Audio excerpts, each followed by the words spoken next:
ചെറിയ സമയത്തിനുള്ളിൽ നിന്നുകൊണ്ട് നിങ്ങളോട് സംസാരിക്കുക എന്നതാണ് എന്നിൽ അർപ്പിതമായ കർത്തവ്യം. ഇൻഷാ അല്ലാഹ് സമയത്തിൻ്റെ പരിധിയും പരിമിതിയും മനസ്സിലാക്കിക്കൊണ്ട് അതിനുള്ളിൽ ഒതുങ്ങി നിന്നുകൊണ്ട് ഞാൻ വിഷയം അവതരിപ്പിച്ച് മാത്രം സംസാരിക്കാം. 2026 ജനുവരി 23 തീയതിയാണ് നമ്മുടെ പരിപാടി. 2025 ഒരു പ്രത്യേകതയുണ്ട്. 2025 രണ്ട് കാര്യങ്ങൾ കൊണ്ട് പ്രത്യേകതയുള്ള വർഷമാണ്, കഴിഞ്ഞു പോയ വർഷം. ഒന്ന്, ഒരു നൂറ്റാണ്ടിന്റെ 4/1 അവസാനിച്ചത് 2025 100 വർഷങ്ങൾക്ക് ഒരു നൂറ്റാണ്ടാണ്.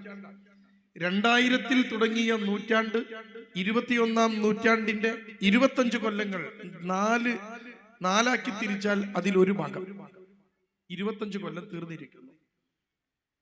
ഇനി നമ്മൾ ഒരു നൂറ്റാണ്ടിന്റെ രണ്ടാമത്തെ പകുതിയിലേക്ക് ഇനിയുള്ള 25 കൊല്ലം 2050 ആയാൽ നൂറ്റാണ്ടിന്റെ 50 കൊല്ലം പൂർത്തിയായി. 2100 22-ാം നൂറ്റാണ്ട് ആരംഭിക്കും. നമ്മളൊന്നും അന്ന് ജീവിച്ചിരിക്കാൻ സാധ്യതയില്ലാത്തത് കൊണ്ട് പേടിക്കൊന്നും വേണ്ട. പക്ഷേ ഒരു നൂറ്റാണ്ടിന്റെ 25 കൊല്ലം അവസാനിച്ചു. ഇതാണ് 2025 ഒന്നാമത്തെ പ്രത്യേകത. രണ്ടാമത്തെ പ്രത്യേകത, 2025 ജനുവരി 1 മുതൽ 2025 ജനുവരി 1 മുതൽ ഈ ഭൂമിയിൽ ജനിച്ചു വീഴുന്ന കുട്ടി അറിയപ്പെട്ട പേര് ബീറ്റ ജനറേഷൻ. ബീറ്റ. ഇപ്പൊ നമ്മുടെ ഉമ്മമാരുടെ കയ്യിൽ 1 വയസ്സ് പ്രായം തികയുന്ന കുട്ടി, 1 വയസ്സ് കഴിഞ്ഞ കുട്ടി, ആ കുട്ടി ഉണ്ടെങ്കിൽ ആ കുട്ടിയുടെ പേര് ബീറ്റ ജനറേഷൻ. തൊട്ട് മുമ്പ് ജനറേഷന്റെ പേര് ആൽഫ ജനറേഷൻ. ആൽഫ ജനറേഷൻ കഴിഞ്ഞ് ബീറ്റ ജനറേഷനിലേക്ക് എത്തി എന്നുള്ളതാണ് 2025 ജനുവരി 1 പ്രത്യേകത. എന്ന് പറഞ്ഞാൽ ഇപ്പൊ ഞാൻ നിൽക്കുന്നത് 2026 ജനുവരി 23. ഒരു കൊല്ലം 26 എന്ന് പറയുന്ന വർഷം തുടങ്ങിയിട്ട് 23 ദിവസമായിരിക്കുന്നു. അത് വളരെ എളുപ്പം പാഞ്ഞു പോകും. 26 അവസാനിക്കും, 27 തുടങ്ങും. ലോകം ഇങ്ങനെ ഒഴുകിപ്പോകും. നമ്മുടെ ആയുസ് ഇങ്ങനെ കുറഞ്ഞു വരും. അവസാനം നമ്മൾ എന്നോ ഒരു ദിവസം കാലവനിക്കുള്ളിൽ മറിഞ്ഞു പോകും. നമ്മളൊക്കെ കഴിഞ്ഞു പോയാലും ഈ ഭൂമി നിലനിൽക്കണം. പക്ഷേ എൻ്റെ പ്രിയപ്പെട്ട സഹോദരി സഹോദരന്മാർ ചിന്തിക്കേണ്ടത്, കാലമാകെ മാറിയിരിക്കുന്നു. 2000 കൊറോണയ്ക്ക് ശേഷം കുട്ടികളുടെ കയ്യിൽ എത്തിയ മൊബൈൽ ഫോൺ ഉൾപ്പെടെയുള്ള സംവിധാനങ്ങളിൽ ലോകമാകെ മാറിയിരിക്കുന്നു. നമ്മൾ ഈ അടുത്ത ദിവസം വായിച്ച വാർത്ത കരുവാരക്കുണ്ടിൽ നിന്നാണ്. 16 വയസ്സുള്ള ഒരു ചെറുക്കൻ 14 വയസ്സുള്ള ഒരു പെൺകുട്ടിയെ മൃഗീയമായി പീഡിപ്പിച്ച് കൊലപ്പെടുത്തിയിരിക്കുന്നു എന്ന വാർത്ത.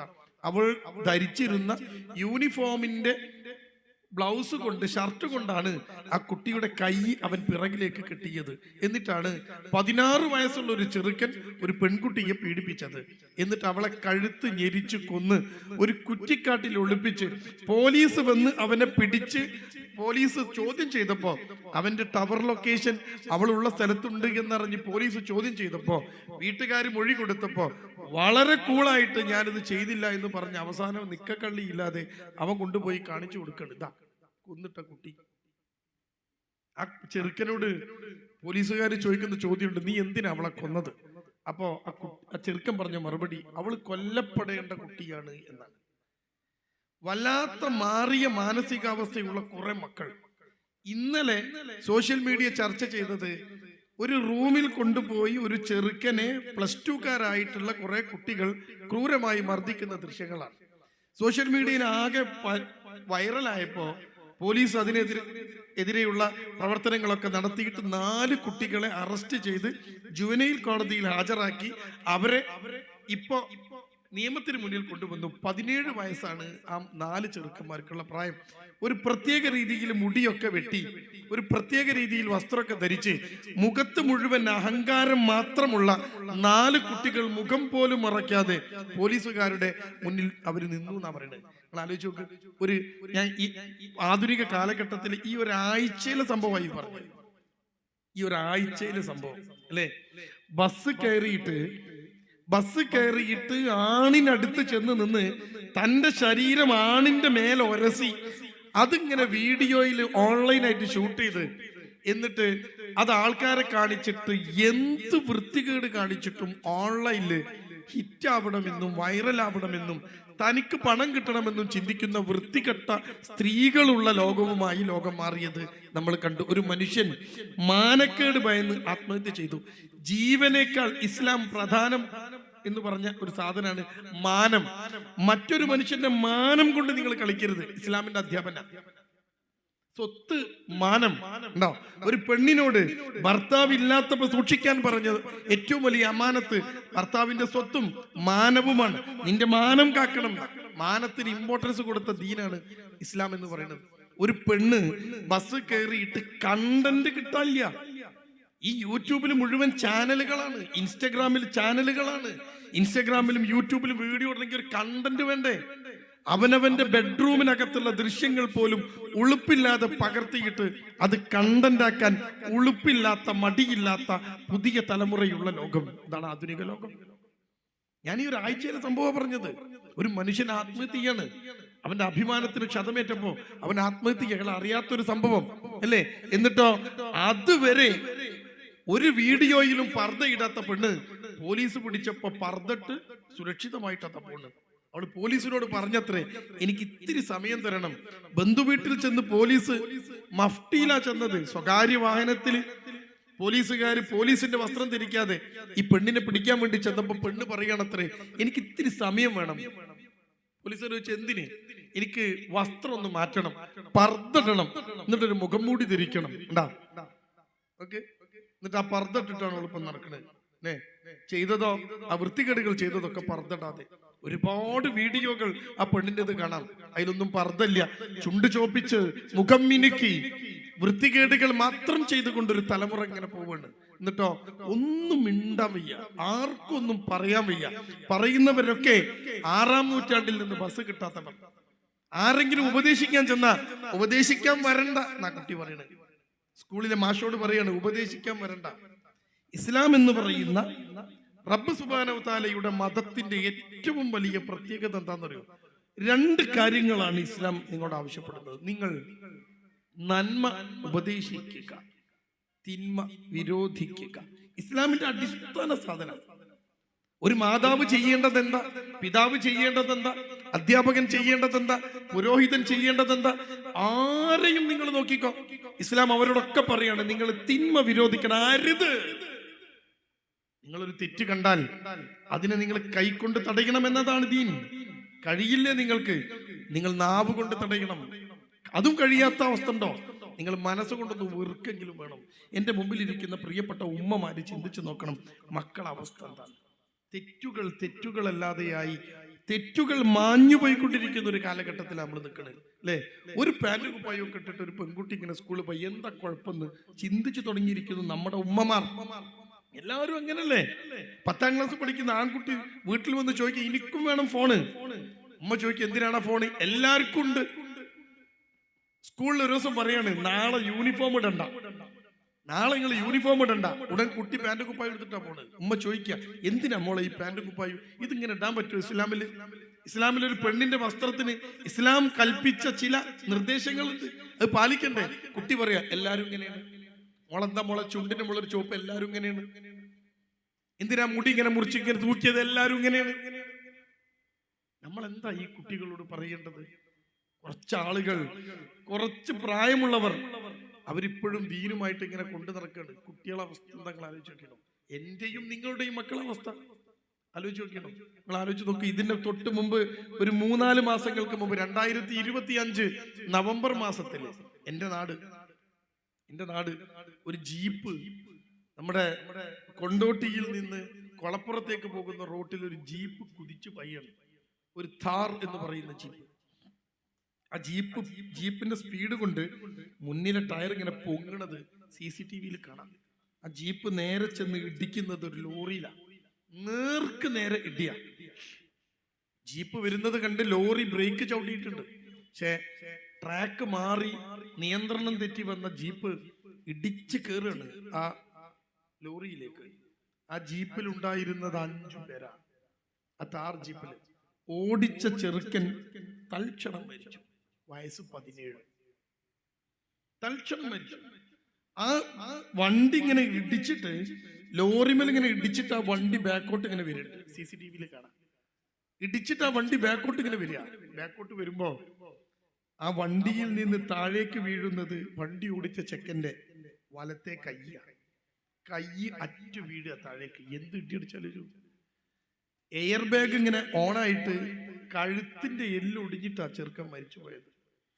അവന്റെ കൂടെ ഉണ്ടായിരുന്ന ബാക്കി 4 പേർക്കും പരിക്കേറ്റു. അതിൽ ഒരു ചെക്കൻ ഗുരുതരാവസ്ഥയിൽ പരിക്കേറ്റു. അവൻ മിനിയാന്ന് മരിച്ചു. നിങ്ങൾ പത്രത്തിൽ വായിച്ചിട്ടു. മിനിയാന്ന് 3 മാസം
ഇനി ഞാൻ കൂടുതലൊന്നും പറയണ്ട. ഞാനിപ്പോ നിങ്ങളോട് സംസാരിച്ചത് ആഴ്ചകൾക്കുള്ളിൽ നടന്ന, മാസങ്ങൾക്കുള്ളിൽ നടന്ന സംഭവ വികാസങ്ങൾ. ഈ വണ്ടി വാടകക്കെടുത്ത് ഇടിച്ച് 2 17 വയസ്സുകാർ മരിച്ചുപോയി.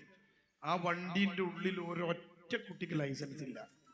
പോലീസ് വന്ന് വണ്ടിയൊക്കെ വെട്ടിപ്പൊളിച്ച് കുട്ടികളൊക്കെ പുറത്തെടുത്ത് ആ കുട്ടികളൊക്കെ ആശുപത്രിയിൽ എത്തിച്ചിട്ട് അന്വേഷിച്ച് നോക്കിയപ്പോൾ വണ്ടിയിലുള്ള മുഴുവൻ ആളുകളും +1 കഴിഞ്ഞ് +2 പോകുന്ന കുട്ടികളാണ്. അവരെ കുറിച്ച് അന്വേഷിച്ച് നോക്കിയപ്പോൾ സ്കൂളിൽ അവർ പ്രശ്നക്കാരാണ്, അച്ചടക്കമില്ലാത്തവരാണ്. ആ കുട്ടികളെ കുറിച്ചിട്ട് ആർക്കും പറയാനുള്ളത് അച്ചടക്കം കുറഞ്ഞ കുട്ടികൾ എന്നാ. ആ കുട്ടികൾ ജീപ്പ് വാടകക്കെടുത്തത് ഏതോ ഒരു 21 വയസ്സുകാരൻ വണ്ടി വാടകക്കെടുത്ത് ഈ കുട്ടികൾക്ക് മെയിൽ വാടകയ്ക്ക് കൊടുത്തതാ വണ്ടി. 21 വയസ്സ് ലൈസൻസ് ഇല്ലാത്ത ആൾക്കാർക്ക് വണ്ടി വാടക കിട്ടൂല. എന്തൊക്കെയോ നടന്നുകൊണ്ടിരിക്കുന്നു നമ്മുടെ നാട്ടില്. ഇതെല്ലാറ്റിന്റെയും പേര് പുരോഗതി എന്നാ. എന്നിട്ട് നമ്മൾ ഇങ്ങനെ പറയാണ് ലോകം പുരോഗമിച്ചിരിക്കുന്നു, പുരോഗമിച്ചിരിക്കുന്നു. ന്യൂ ജെൻ നമ്മൾ പറഞ്ഞുകൊണ്ടിരിക്കുക.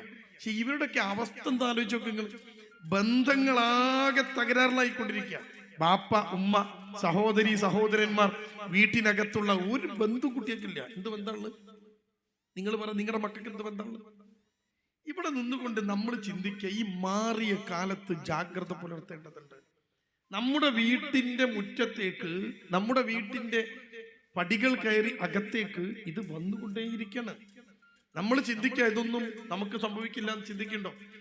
ഏറ്റവും കൂടുതൽ പ്രശ്നമുള്ള ഇടങ്ങളിലൊന്ന് ഈ കോസ്റ്റൽ ഏരിയകളാണ്. മയക്കുമരുന്ന് ഏറ്റവും കൂടുതൽ വ്യാപിക്കുന്നത്, മയക്കുമരുന്ന് ഏറ്റവും കൂടുതൽ ഉപയോഗിക്കുന്നത് ഈ കോസ്റ്റൽ ബെൽറ്റുകളാണ്. എന്ന് പറഞ്ഞാൽ ഈ തീരദേശ പ്രദേശമാണ്. അതിൽപ്പെട്ടതാണ് ഈ താനൂരും പരപ്പനങ്ങാടിയും തിരൂരും മാറാടും ബേപ്പൂരും കോഴിക്കോട് ബീച്ചിന്റെ അവിടുന്ന് അങ്ങോട്ട് പോയ വെള്ളയിലും ഉണ്ടോ. ആ ബീച്ച് ഇങ്ങനെ എടുത്തു നോക്ക് നിങ്ങൾ. ഇവിടുന്ന് ഇങ്ങനെ പൊന്നാടി പോയിക്കൂടെ അങ്ങോട്ട് തിരുവനന്തപുരം വരെ കേരളത്തിന്റെ ഒരു ഭാഗം മുഴുവൻ ബീച്ചാ. ഒരു ഭാഗം മുഴുവൻ കടല, തീരദേശമാണ്, തീരദേശ മേഖലയാണ്. ഏറ്റവും കൂടുതൽ മയക്കുമരുന്നുകൾ വ്യാപിക്കുന്നത് ഈ തീരദേശ മേഖലയിലൂടെ. ഇപ്പം വരുന്ന മിക്ക കേസുകളും, കൊലപാതകങ്ങൾ, പ്രശ്നങ്ങൾ, കാര്യങ്ങൾ, എല്ലാറ്റിലും പിറകിൽ ലഹരിയാണ്. ലഹരിയുടെ വ്യാപനം ഒന്നാമത്തെ ഘട്ടം കഴിഞ്ഞ്, രണ്ടാമത്തെ ഘട്ടം കഴിഞ്ഞ്, മൂന്നാമത്തെ ഘട്ടത്തിലെത്തി നിൽക്കുന്നു എന്നാ പോലീസുകാർ പറയണത്. അത് വ്യാപിച്ചിരിക്കുന്നു, മൂന്നാമത്തെ ഘട്ടത്തിലെത്തി, പിടിക്കാൻ കഴിയാതെ എത്തി. സ്കൂളുകളിൽ ലഹരിയാണ്. അതാണ് ഇപ്പൊ നമ്മൾ ഈ കാണുന്ന 16-കാരനും നമ്മൾ ഈ കാണുന്ന 13-കാരിയും 14-കാരനൊക്കെ ചെയ്യുന്ന കാര്യങ്ങൾ എങ്ങനെയാണ് അല്ലെ? ഒരു കുട്ടി സ്കൂളിനകത്ത് എന്നും പ്രശ്നം സ്കൂളിനകത്ത്. ആ പ്രശ്നങ്ങളുമായി ബന്ധപ്പെട്ട ആ കുട്ടിയെ ഒരു ഹോസ്പിറ്റലിൽ കൊണ്ടുപോവാണ്. ഇവനെ കൊണ്ട് വയ്യ, അങ്ങനെ ഹോസ്പിറ്റലിൽ കൊണ്ടുപോവാണ്. 9ാം ക്ലാസ്സിലെത്തിയപ്പോഴേക്ക് അവന്റെ 3ാമത്തെ സ്കൂളാണ്. 7 മുതൽ 9 വരെ അവൻ 3ാമത്തെ സ്കൂളിൽ പഠിക്കണം. 3ാമത്തെ സ്കൂളിൽ ചേർന്ന് ആഴ്ചകൾ കഴിഞ്ഞപ്പോ മറ്റൊരു കുട്ടിയെ അവൻ കൈകൊണ്ട് ഇങ്ങനെ കുത്തിയിട്ട് അവന്റെ ചുണ്ട് കീറിപ്പോയി. മേൽചുണ്ട് ഇങ്ങനെ കീറിയിട്ട് 2 ഭാഗമായി. മേൽചുണ്ട് ചോര ഇങ്ങനെ ഉറ്റി വീഴുക. ആ ചെക്കനാകെ പേടിച്ചു. ആശമാരൊക്കെ കൂടി അവനെ എടുത്ത് ഹോസ്പിറ്റലിൽ കൊണ്ടുപോയപ്പം ഇവിടെ ഒന്നും സ്റ്റിച്ച് ഇടാൻ പറ്റൂല, കാരണം ചുണ്ടാണ്. അത് സ്റ്റിച്ചിട്ട് കഴിഞ്ഞാൽ ആ അടയാളം അവിടെ ഉണ്ടാവും. അതുകൊണ്ട് ഇത് സ്റ്റിച്ച് ഇടാൻ പറ്റിയ പെരിന്തൽമണ്ണയിലെ ഹോസ്പിറ്റലിലേക്ക് കൊണ്ടുപോകണമെന്ന് ഈ കുട്ടിയോട് നിർദ്ദേശിക്കുക. ആ മാഷന്മാർ അവനെ എടുത്ത് നേരെ ഓടുക പെരിന്തൽമണ്ണയിൽ. അവിടെ കൊണ്ടു ചെന്നിട്ട് 50,000-60,000 രൂപ മുടക്കിയിട്ടാണ് ഈ ചുണ്ട് സ്റ്റിച്ച് ചെയ്തത്. അത് മനസ്സിലാവാത്ത രീതിയിൽ സ്റ്റിച്ച് ചെയ്തത്. ഈ ചെറുക്കന്റെ ഒറ്റ കുത്ത. ആ ചെറുക്കനെ മാഷന്മാര് ഓഫീസിൽ പിടിച്ചു വെച്ചു, തടഞ്ഞു വെച്ചു. 9ാം ക്ലാസ് പഠിക്കുന്ന കുട്ടി, അവൻ കൂളായിട്ട് നിൽക്കാണ്. എന്തിനാ കുത്തിയത്? ഇനിയും കുത്തും. വളരെ കൂളായിട്ട് നിൽക്കാണ്. അവസാനം അവനെ കൊണ്ടുപോയി മാഷന്മാര് പറഞ്ഞു, നിങ്ങൾ ഇവനെ എവിടെയെങ്കിലും കൊണ്ടുപോ, ഏതെങ്കിലും ഹോസ്പിറ്റലിൽ കൊണ്ടുപോ. അങ്ങനെ ആ ചെറുക്കനെ കൊണ്ടുവരുന്നത് ഒരു ഹോസ്പിറ്റലിലേക്കാണ്. ആ ഹോസ്പിറ്റലിൽ കൊണ്ടുവന്ന് ഡോക്ടർ ചെക്ക് ചെയ്തപ്പോൾ 14 വയസ്സുള്ള 9ാം ക്ലാസ്സുകാരനെ ഡോക്ടർ പരിശോധിച്ചപ്പോൾ പറഞ്ഞു, ഇവന്റെ മൂത്രവും ബ്ലഡും ഒക്കെ ഒന്ന് പരിശോധിച്ച് നോക്കാൻ പറ്റും. ഡോക്ടർ പറയാ. അങ്ങനെ ആ ചെറുക്കന്റെ മൂത്രവും ബ്ലഡും ഒക്കെ അവിടെ ഹോസ്പിറ്റലിൽ പരിശോധിക്കാൻ കൊടുത്തപ്പോ ആ മൂത്രത്തിന്റെ പരിശോധനാ ഫലം പുറത്തു വന്നപ്പോഴാണ് ആ ചെറുക്കൻ കാലങ്ങളായി കഞ്ചാവ് ഉപയോഗിക്കുന്നുണ്ടെന്ന് മനസ്സിലായത്. 14 വയസ്സാണ്. ഈ സാധനം തലക്ക് പിടിച്ചിട്ടാ ഇവന് സ്കൂളിൽ നടക്കണത്. ഈ സ്കൂളിലേക്കാ നമ്മൾ നമ്മളെ പെൺകുട്ടികളെ പറഞ്ഞേക്കണത്. ഈ സ്കൂളിലേക്കാ നമ്മൾ നമ്മുടെ ആൺകുട്ടികളെ പറഞ്ഞേക്കണത്. ഒരു സുരക്ഷിതത്വവും ഇല്ലാത്ത ലോകമായി മാറിയിരിക്കും. അപ്പോഴും നമ്മൾ പറയാണ് പുരോഗമനമുണ്ട് എന്ന് പറയാണ്. എന്ത് പുരോഗമന ലോകത്തുള്ളത്? മനുഷ്യന്റെ ചിന്തയും മനുഷ്യന്റെ ആരോഗ്യവും നശിപ്പിക്കുന്ന എന്ത് പ്രവർത്തിക്കാൻ നമ്മൾ പുരോഗമനം എന്ന് പറയും? നിങ്ങൾ ചിന്തിച്ചു നോക്ക്. അങ്ങനെ ഒരു ഭാഗം ഇങ്ങനെ പോവുക. ഇനിയോ ഞാൻ എന്തിനതൊക്കെ നിങ്ങളോട് പറയണതറിയോ? എന്തിനാ ഞാൻ സ്ത്രീകളോട് പറയണതെന്നറിയോ? നമ്മളൊക്കെ വിചാരിക്കുന്നത് കുട്ടി പഠിക്കേണ്ടതാ.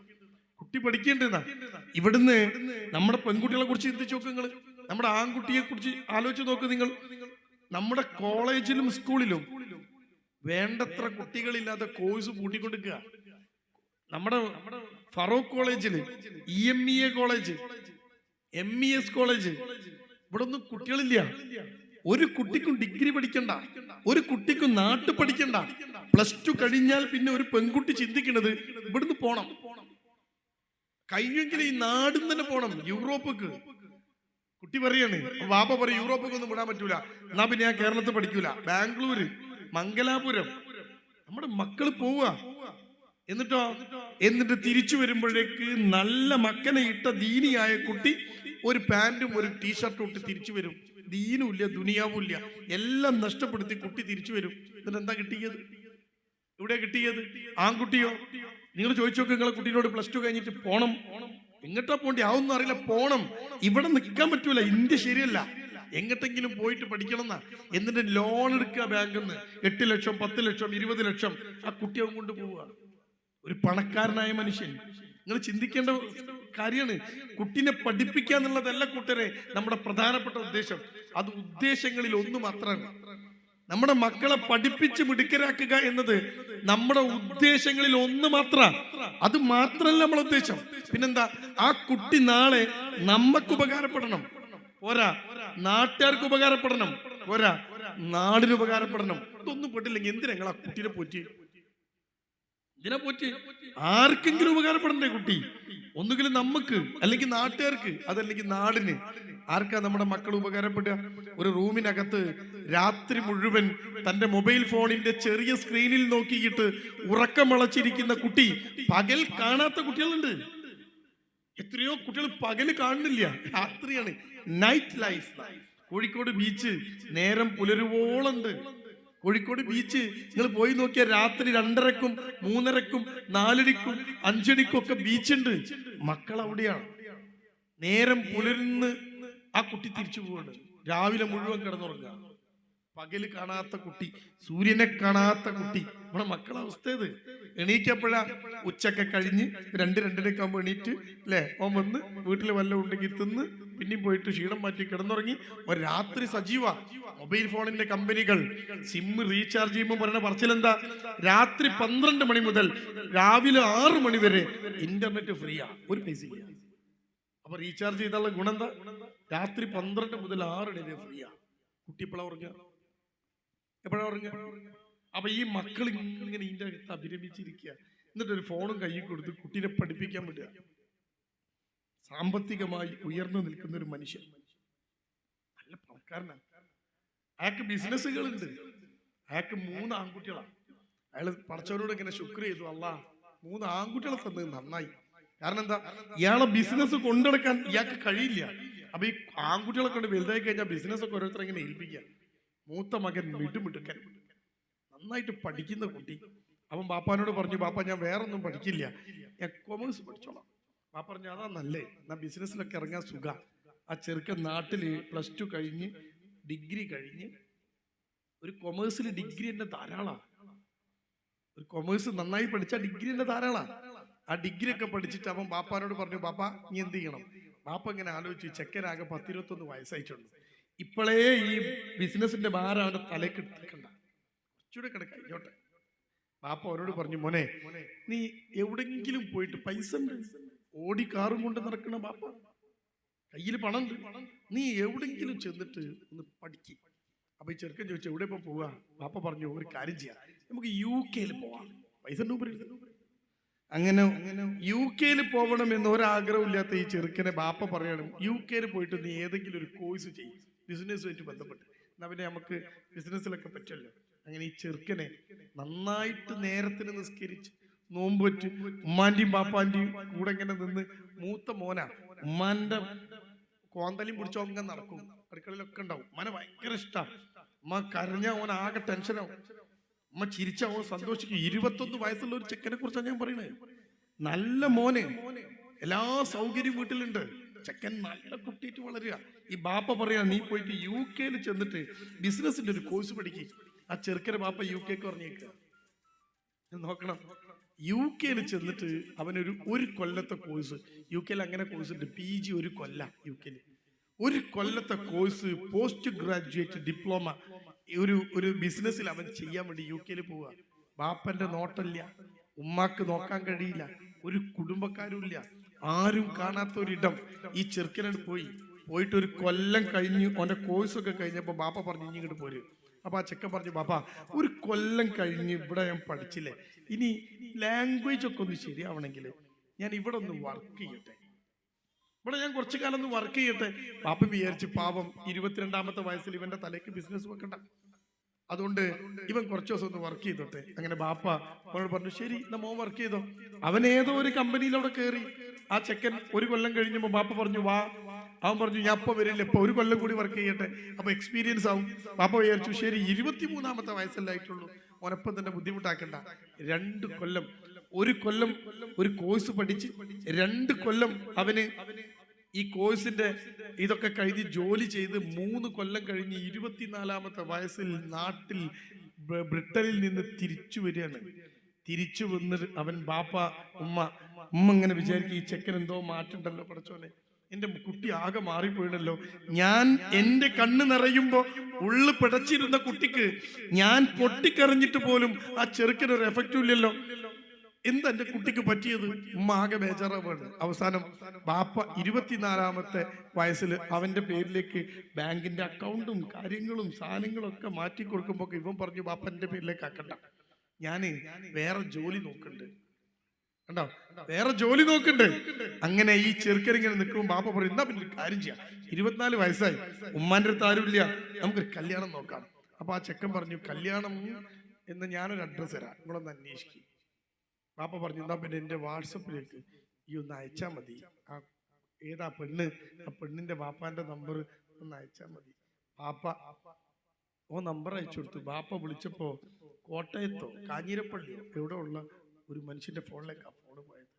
ആ പെൺകുട്ടി ഒരു ഹൈന്ദവ പെൺകുട്ടിയാണ്. അവൻ ഈ പെൺകുട്ടിന്റെ കൂടെയാണ് ബ്രിട്ടനിൽ അവൻ 2 കൊല്ലം ജീവിച്ചത്. ഓരെല്ലാം കഴിഞ്ഞതാ. ആ കുട്ടി ഇവനെ കല്യാണം കഴിക്കണം എന്ന് ആവശ്യപ്പെട്ടാണ്. ആ പെൺകുട്ടി ഇപ്പൊ ജോലി ചെയ്യുന്നത് കാനഡയിലാണ്. ഈ ചെറുക്കൻ പറയാണ് ബാപ്പാനോട്, ഞാൻ കാനഡയ്ക്ക് പോവാണ്, നിങ്ങൾ കല്യാണം കഴിച്ചത് എനിക്ക് കുഴപ്പമൊന്നുമില്ല, എന്തിനാ കൂട്ടരെ ഈ കുട്ടികൾ എങ്ങനെ നാശാക്കുന്നത്.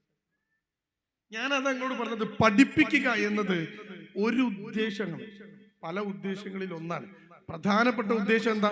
കാലഘട്ടത്തിന്റെ മാറ്റങ്ങളെ തിരിച്ചറിഞ്ഞുകൊണ്ട് നിങ്ങളെ കുട്ടി, നിങ്ങളെ മോള്, നിങ്ങളെ മോനും മോളും ദീനിയായ അറ്റ്മോസ്ഫിയർ ഉണ്ടോ, തെറ്റിപ്പോയില്ല, നിങ്ങൾക്ക് ഉറപ്പുണ്ടോ, നിങ്ങൾ വിട്ടോ പ്രശ്നമില്ല. പക്ഷേ ഇനി പെൺകുട്ടിന്റെ സ്ഥിതി എന്താ നിങ്ങൾ ആലോചിച്ച് നോക്ക്. ബാംഗ്ലൂരിൽ പഠിക്കാൻ പോവാ കുട്ടി, കോഴിക്കോട് നിന്നാ ബസ്സിലാ പോവുക ബാംഗ്ലൂരിലേക്ക് ബസ്സിൽ പോകുമ്പോൾ പാവപ്പെട്ട ബാപ്പ ഓട്ടോറിക്ഷ ഓടിച്ചിട്ട് ജീവിക്കാൻ മനുഷ്യൻ, രാവും പകലും ഓട്ടോ ഓടിക്കുക. കോഴിക്കോട് അങ്ങാടിയിൽ ഓട്ടോ ഓടിക്കാണ്, CC ഉള്ള ഓട്ടോ ഉണ്ടോ, കോഴിക്കോട് കാലിക്കറ്റ് സിറ്റിന്റെ ഓട്ടോ. ആ ഓട്ടോ ഇയാൾ രാവും പകലും ഓടിക്കുക. 1000, 2000, 3000 ഒക്കെ ഇയാൾ ദിവസം ഉണ്ടാക്കുക. മക്കളെ പഠിപ്പിക്കണം. മൂത്ത മോക്ക് നിർബന്ധം, അവക്ക് നഴ്സിംഗിന് പഠിക്കണം, ഡോക്ടർ ആവണം എന്നായിരുന്നു അവളുടെ ആഗ്രഹം. പക്ഷെ അവൾ എൻട്രൻസ് എഴുതിയിട്ട് അവൾക്ക് ഡോക്ടർ ആവാൻ കഴിഞ്ഞില്ല. അപ്പൊ ബാപ്പാനോട് അവൾ പറഞ്ഞു, ബാപ്പ എനിക്ക് മെഡിക്കൽ ഫീൽഡിൽ എന്തെങ്കിലും ഒന്ന് പഠിക്കണം. ബാപ്പ പറഞ്ഞു, മോള് പറഞ്ഞോ, അപ്പൊ എന്റെ കയ്യിനൊക്കെ ഇപ്പൊ ചെയ്തുതരാം. അങ്ങനെ എൻട്രൻസ് കോച്ചിങ്ങിന് 2-3 ലക്ഷം ഉറുപ്പ്യ കൊണ്ടുപോയി തൊലച്ച് അത് കഴിയില്ല എന്ന് കണ്ടപ്പോ ഈ ബാപ്പനോട് കുട്ടി പറയാം, ബാപ്പ എനിക്ക് നഴ്സിംഗ് മതി. ബാപ്പ പറഞ്ഞു, മോളെ നഴ്സിംഗ് എവിടെയാ പഠിക്കുക, എന്നാൽ നമുക്ക് ഇവിടെ എവിടെയെങ്കിലുമൊക്കെ നോക്കാം. കുട്ടി പറഞ്ഞു, ഇവിടെ ഒന്നും പഠിച്ചാൽ ശരിയാവില്ല, എനിക്ക് ബാംഗ്ലൂരിൽ പോകണം. ബാപ്പ കുട്ടീനെ ബാംഗ്ലൂർക്ക് ചേർത്താണ്. ബാംഗ്ലൂരിൽ അവൾ നഴ്സിംഗിന് പഠിക്കുകയാണ്. എന്റെ പ്രിയപ്പെട്ടവരെ, നിങ്ങൾ അറിയൂ, ആ കുട്ടി, ബാപ്പാക്ക് ഒന്നും അറിയില്ല, രാവിലെ ഓട്ടോ ആയിട്ട് ഇറങ്ങും. ആ കുട്ടി കോഴിക്കോട് നിന്ന് ബാംഗ്ലൂരിലേക്ക് പോവുക ബസ്സിലാ, സ്ലീപ്പർ ബസ്സില് 2 സീറ്റ്, 2 ആൾക്ക് കിടക്കാനുള്ള സ്ലീപ്പറും ഉണ്ടാവും, ഒരാൾക്ക് കിടക്കാനുള്ള സ്ലീപ്പറും ഉണ്ടാവും. പോയ ആൾക്കാർക്ക് അറിയാം. 2ഉം 1ഉം ഉണ്ടാവുക. കിടക്കാൻ കട്ടിലിങ്ങനെ അടിയിൽ 2 എണ്ണം, അതിന്റെ മേലെ 2 എണ്ണം, ഇപ്പുറത്തെ സൈഡിൽ 1ഉം 1ഉം ഇങ്ങനെ ഉണ്ടാവുക. 3 കട്ടിലുണ്ടാവുക അല്ലേ. ഈ കുട്ടി സീറ്റ് ബുക്ക് ചെയ്തിട്ട് ബാപ്പ കുട്ടിയെ കൊണ്ടുവന്ന് ബസ്സിൽ കയറ്റി ടാറ്റ കൊടുത്ത്, മോളെ ശ്രദ്ധിച്ചു പോകട്ടോ എന്നൊക്കെ പറഞ്ഞു പോകും. അതേ ബസ്സിൽ അവൾ പ്രേമിക്കുന്ന ബാംഗ്ലൂരിലെ ചെക്കനും ഉണ്ടാവും. ഇവര് 2ആളും ഒരൊറ്റ കട്ടിലിൽ കിടന്നാ പോണത്. അവർക്കത് ബെഡ്റൂമാണ്. ഒരുത്തനും വന്ന് തുറന്നു നോക്കൂല, ഒരു റെയ്ഡും വരൂല. ഇങ്ങനെ ഈ കുട്ടി പോവാൻ തുടങ്ങിയിട്ട് വർഷങ്ങളായി. കോഴ്സ് കഴിയാൻ നേരത്ത് ബാപ്പ കല്യാണം നോക്കുമ്പോൾ ആ കുട്ടി പറയണത്, എനിക്കിപ്പം വേണ്ട, അപ്പം വേണ്ട. അങ്ങനെ അവസാനം ഈ ആൺകുട്ടിയും പെൺകുട്ടിയും തമ്മിൽ തെറ്റി. ഒരുപാട് തവണ ബസ്സിൽ ഒരുമിച്ച് കിടന്ന് യാത്ര ചെയ്ത് ഒരേ കട്ടിലിൽ കിടന്ന് എല്ലാത്തരം ബന്ധങ്ങളും കഴിഞ്ഞ് ഈ പെൺകുട്ടിക്കും ചെക്കനും തമ്മിൽ തെറ്റാൻ കാരണം എന്താ? ഈ ചെക്കൻ ഈ പെൺകുട്ടിനെ വിശ്വാസമില്ല. ഈ പെൺകുട്ടി വേറെ ഏതോ ഒരു ചെറുക്കന്റെ കൂടെ ഓണാഘോഷ പരിപാടിക്ക് ഫോട്ടോ എടുത്തത് കണ്ട് ആ ഫോട്ടോയിൽ തെറ്റിദ്ധരിച്ച് ഈ ചെറുക്കൻ ഈ പെൺകുട്ടിയെ ചോദ്യം ചെയ്തപ്പോൾ പെൺകുട്ടിക്ക് ഇഷ്ടമായില്ല. ഇപ്പോഴത്തെ കുട്ടികളൊക്കെ പ്രത്യേകത അതാ, എന്റെ സ്വാതന്ത്ര്യത്തിന്റെ മുകളിൽ തൊട്ട് കളിക്കരുത്, അപ്പൊ പ്രശ്നം. അങ്ങനെ ഈ കുട്ടിയും ഇവനും തമ്മിൽ തെറ്റിയപ്പോ ഈ ചെറുക്കന് വാശി കൂടിയപ്പോ ആ ചെറുക്കൻ നേരെ കോഴിക്കോട് വന്ന് ബാപ്പാനെ കണ്ടുപിടിച്ചിട്ട് തന്റെ മൊബൈൽ ഫോണിനകത്ത് ചിത്രങ്ങൾ ഉൾപ്പെടെ ബാപ്പാക്ക് കാണിച്ചു കൊടുത്തിട്ട് പറഞ്ഞു, നിങ്ങളെ മോളും ഞാനും തമ്മിൽ പ്രേമത്തിലായിരുന്നു, ഇതാ കണ്ടോളി, ഞങ്ങൾ ഒരുമിച്ച് പോണതും കിടക്കണതും നിൽക്കണതും ടൂറ് പോയതും ബാംഗ്ലൂരിൽ കറങ്ങണതും ഇതാ കണ്ടോളി. ബാപ്പ ഞെട്ടിത്തെറിച്ചിപ്പോ പറഞ്ഞു, പിന്നെ ഇപ്പം ഓളാള് ഞാനല്ല, ഓക്കെ എന്തെങ്കിലും പ്രശ്നം ഉണ്ടെങ്കിൽ ഇന്ന് നിങ്ങൾ കുറ്റം പറയരുത്, ഞാനും ഓളും തമ്മിലുള്ള ബന്ധമൊക്കെ വിട്ടാണ്.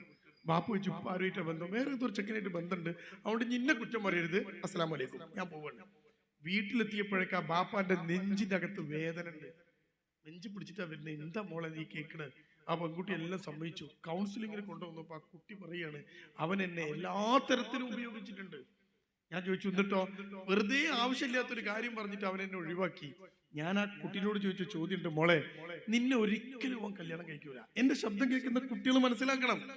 പ്രേമിച്ച് കൂടെ നടന്ന് വൃത്തികേടുകൾ കാണിച്ച് തന്റെ ശരീരം അവന്റെ മുമ്പിൽ കാണിച്ചു കൊടുത്ത് ഇതൊക്കെ ചെയ്ത ഒരു പെൺകുട്ടി, ആ പെൺകുട്ടി വിചാരിക്കണത് ഈ ചെക്കനെ കെട്ടുന്ന.